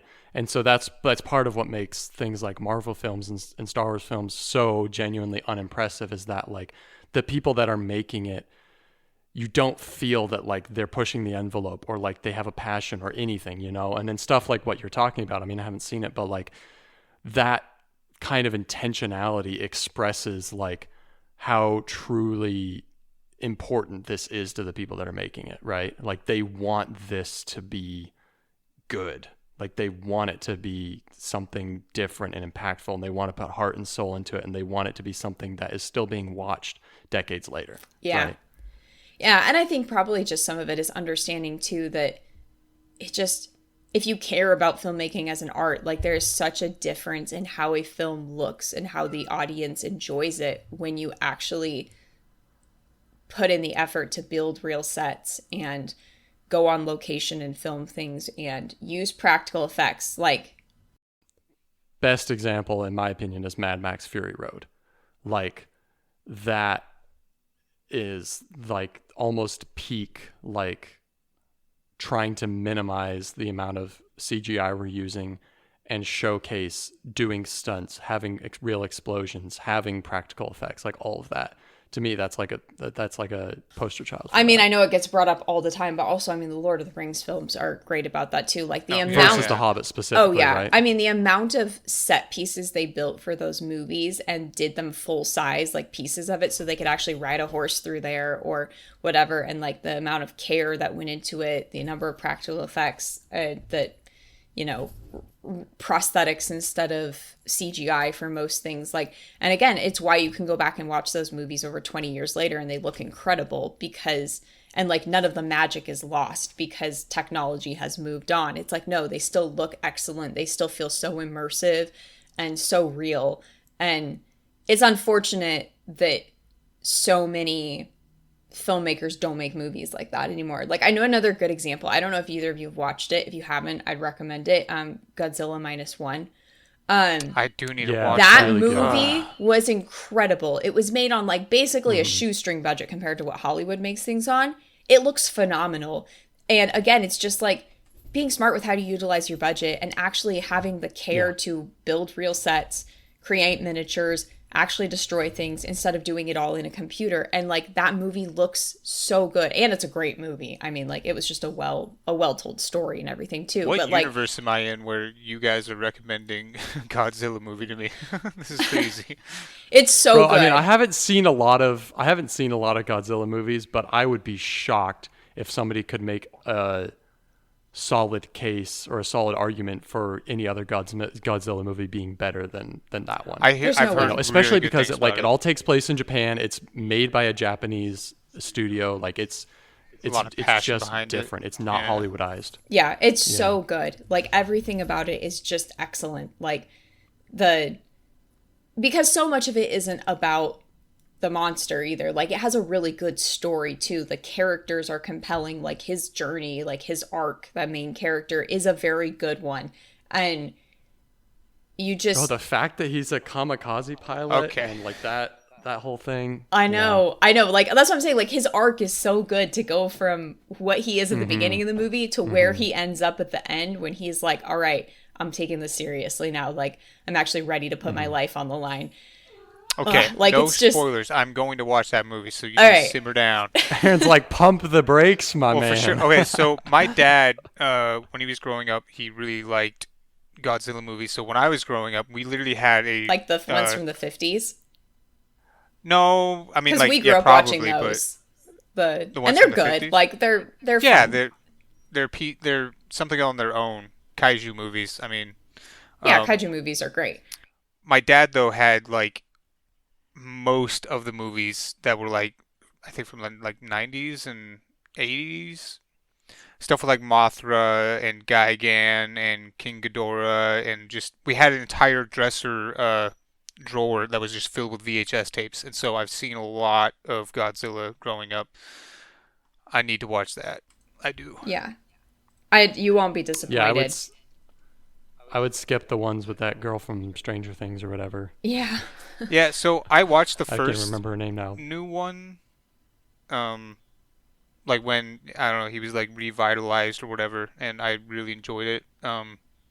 But that was like a Godzilla movie. And then they started bringing in King Kong and Well, they turned it Hollow into Earth like the and other Fast and stuff. Furious franchise. Yeah, exactly. I Like watched everything's a it. crossover. We gotta, it's Yeah. bigger, it's badder. Like now they're teaming up. Now they're fighting each other again. Like it's like, Yeah, King Kong has like It's- an axe or something. I know it's so Or a dumb. Yeah, there Love? was something with like Yeah. I remember watching a trailer in a movie theater and I was like, this is such like a debasement of like The original something that's King actually Kong cool, versus you know? Godzilla, like, yeah. Or like you just think about what Godzilla is as a concept. Like I know I'm like not breaking any ground here. Like this is something people have talked about a lot, but like it is very much like it is a very Japanese thing, and it's an interpretation of like what nuclear fallout and radiation does when you're the country that was on the receiving end of this, and how it creates monsters and destruction, and like versus like Americanized version of that of like, oh, we get the Hulk where we get like a superhero out of it when they get exposed to this stuff, and Japan gets like annihilation. And it's very much like their take on this, and then so to turn it into something that just feels like a Marvel movie where it's like, yeah, it's just a big CGI character that's gonna stomp around and fight people. It's like, it's just, yeah, it's so out of touch with what it's Godzilla a very was. American thing to do. Yeah. Very Well, Hollywood it's just so thing. gross. You can just feel that it's being made for money. Yeah. And as a crowd pleaser instead of as a passion project. And There's just no coming real back to that connection. again, we're Yeah. harping on it a lot, but like, yeah. So Godzilla -1, would you say it's art? Oh yeah, Yeah. I I need would. to check it out. I need to check Yeah. it out. I'll probably watch it later today. No, it's a good one. I think it's on Netflix, so it shouldn't be too hard to access. But yeah, it was excellent. But yeah, so anyway, like the Frankenstein movie, Nate, if you watch it, like they did a lot of practical effects and set building and all of that. Another thing that they did was that was cool was they built like a full size ship to use that they had on like an arm that they could control it so that they could move it and do what they wanted with it. But they actually built a whole ship that stayed in this like parking lot of one of the sets for months while they filmed all the stuff for that. And I was like, I just appreciate like the level of dedication of being like, no, we're actually going to create this. And it's funny listening to like the actors talk about how different it is to act on one of those kinds of sets where you actually can physically interact with the set and the props, and like you feel like you're so immersed in it compared to kind of green screen acting. Well, I remember watching it's kind of an infamous, I don't know about infamous, but like there's this moment where Ian McKellen's doing an interview post one of the Hobbit films, and he like breaks down crying talking about how it's so like he's acting with a green screen and nobody else on the set, whereas in Lord of the Rings it was all real, right? Like it's a touching moment where you see like just how sad like big movie making is becoming. Yeah. I remember seeing something from, I think it was like Jamie Lee Curtis, that had said like she didn't ever want to work with Marvel because she said they're just going to cover me in dots and put me in a warehouse. Like, and that's going to be where my acting is. And she's like, I don't want to do that. That's not acting. And it's like, you think about how sad it is for these actors that came up with like, I mean, somebody like Ian McKellen, he's been acting forever, like he definitely got like the best of it. But even somebody like Jamie Lee Curtis, who's, not nearly that old, like still most of her career, that's not what acting was. Like you weren't just green screening everything and like, CGIing a bunch of like going back in and redoing stuff. And it's like how much it's changed for them. And I don't know. I hope that the directors that still care about that stuff will find a way to pass that to younger directors as well, and emphasize like this is so important in creating something that people actually care about, and creating like, and if you care about creating art, that this is how you do it. Well, and also if you think about where acting came from, like it started all out as plays, and like, yeah, where people had lines and they had cues and they had places to stand, but it was also about person to person interaction, reacting to the other actors. Maybe something happens that's not supposed to, and somebody stumbles over a line and you improvise. Like it's genuine action and reaction, and good moments are created out of that. And you see that there's thousands of stories from films that have been made where something happened on set and people just rolled with it, and it ended up being a legendary like coincidence, and like things like that can't happen when you have everyone has all their own schedules, and all right, we got to fly in Tom Cruise for 2 days and throw him on the green screen and dot him up and all this stuff. It's like you're not going to have cool, interesting things, genuine things that happen. It's all micromanaged and like handled in disconnected, post. Yeah, like the number of things you hear about in movies. I mean, not every type of movie, but especially like big Marvel movies and things like that, where they're really heavy on green screen and CGI stuff. That so many of these things, like these actors they were almost never on set together. Like they did things separately and they just merge it on the computer. And it's like, how, like, just how much you've lost the plot in what acting and making a movie is, and how depressing for those actors. Like, because I would think that most of them, this is not what you signed up for when you decided you wanted to act. Like, you probably wanted the actual human experience of being face to face with your co-star or whoever you're sharing the scene with, and being able to play off of each other, instead of being like, yeah, you're going to do all of your stuff here in front of a, you know, a green screen, a blue screen, whatever. And we've just got a spot that's marked, like, this is who you're talking to. And then we're going to film their stuff, you know, next week, or we already filmed their part of it a month ago or something. And it's just like, it's kind of impressive that the movies are coherent as they are, and, you know, work as well as they do, considering all that. Because I mean, but it's like in a really gross but they also way. do In a so many really reshoots. gross way, yeah. Like, then, I mean, like, the number of reshoots on films has gone up, like, exponentially in the last decade. They did not used to have to do that. And, like, now the number of times, probably because they do that stuff, and then they go to put it together in editing, and they're like, this doesn't work. We need this person to come back in and do this scene again, because we can't put these together in a coherent way. And it's like, you know, like, yeah, they end up creating a product that does make sense, but it's like, why can't you just get them all together in the first place and let them act off of one another? You're going to get a better product than bringing people back in for reshoots, or putting them in separate rooms, or, you know, having these people never even, like, be on set together, which is just insane. Yeah, speaking of, like, green screen blockbusters, though, did we cover the second Avatar? Is this something we did, or did we just talk about it at some point? We talked about it. I don't think we ever actually, like, We had didn't an even really episode. talk about Did it, we not? but- Oh. Well, we didn't do it as, like, I'm a discussion. I hallucinating. think we just talked Yeah, no, we about, talked about it, like, with art and stuff. yeah, when Nate went through, like, the top grossing movies and was like, is it art or not?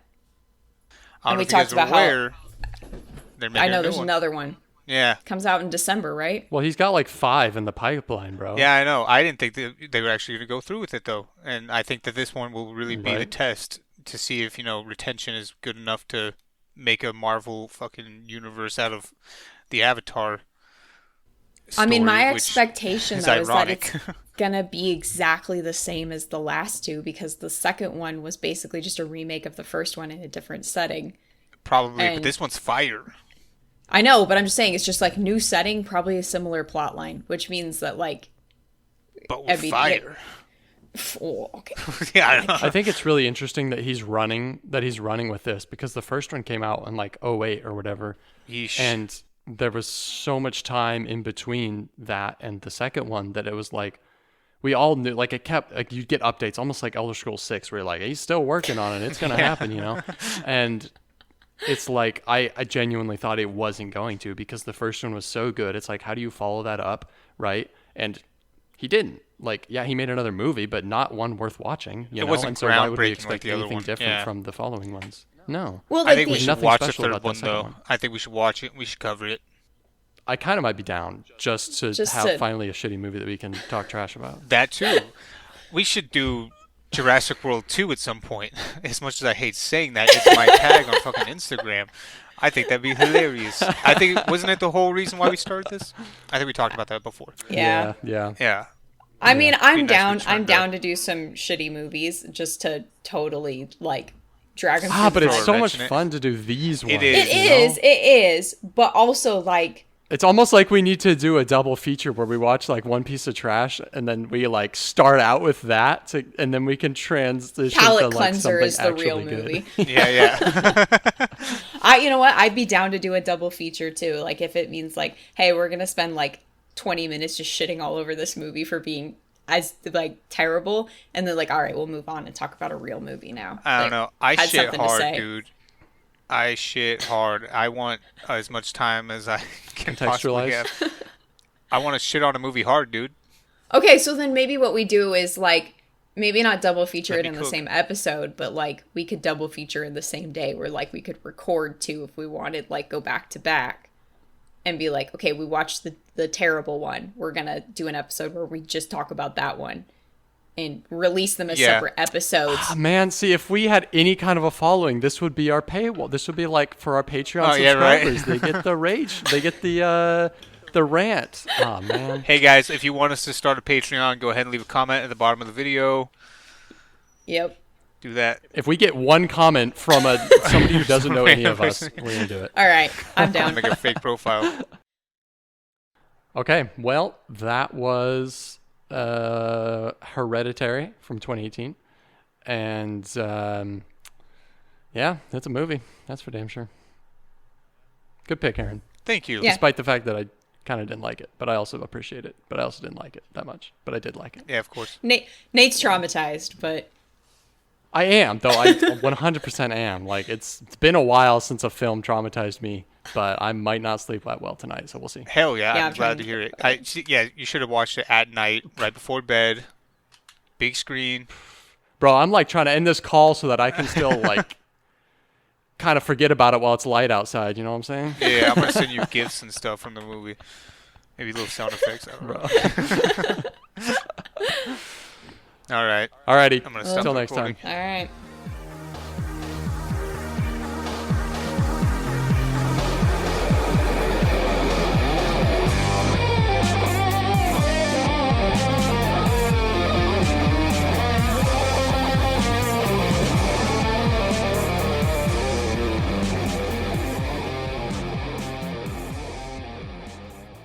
Can't have none of that damn consistency.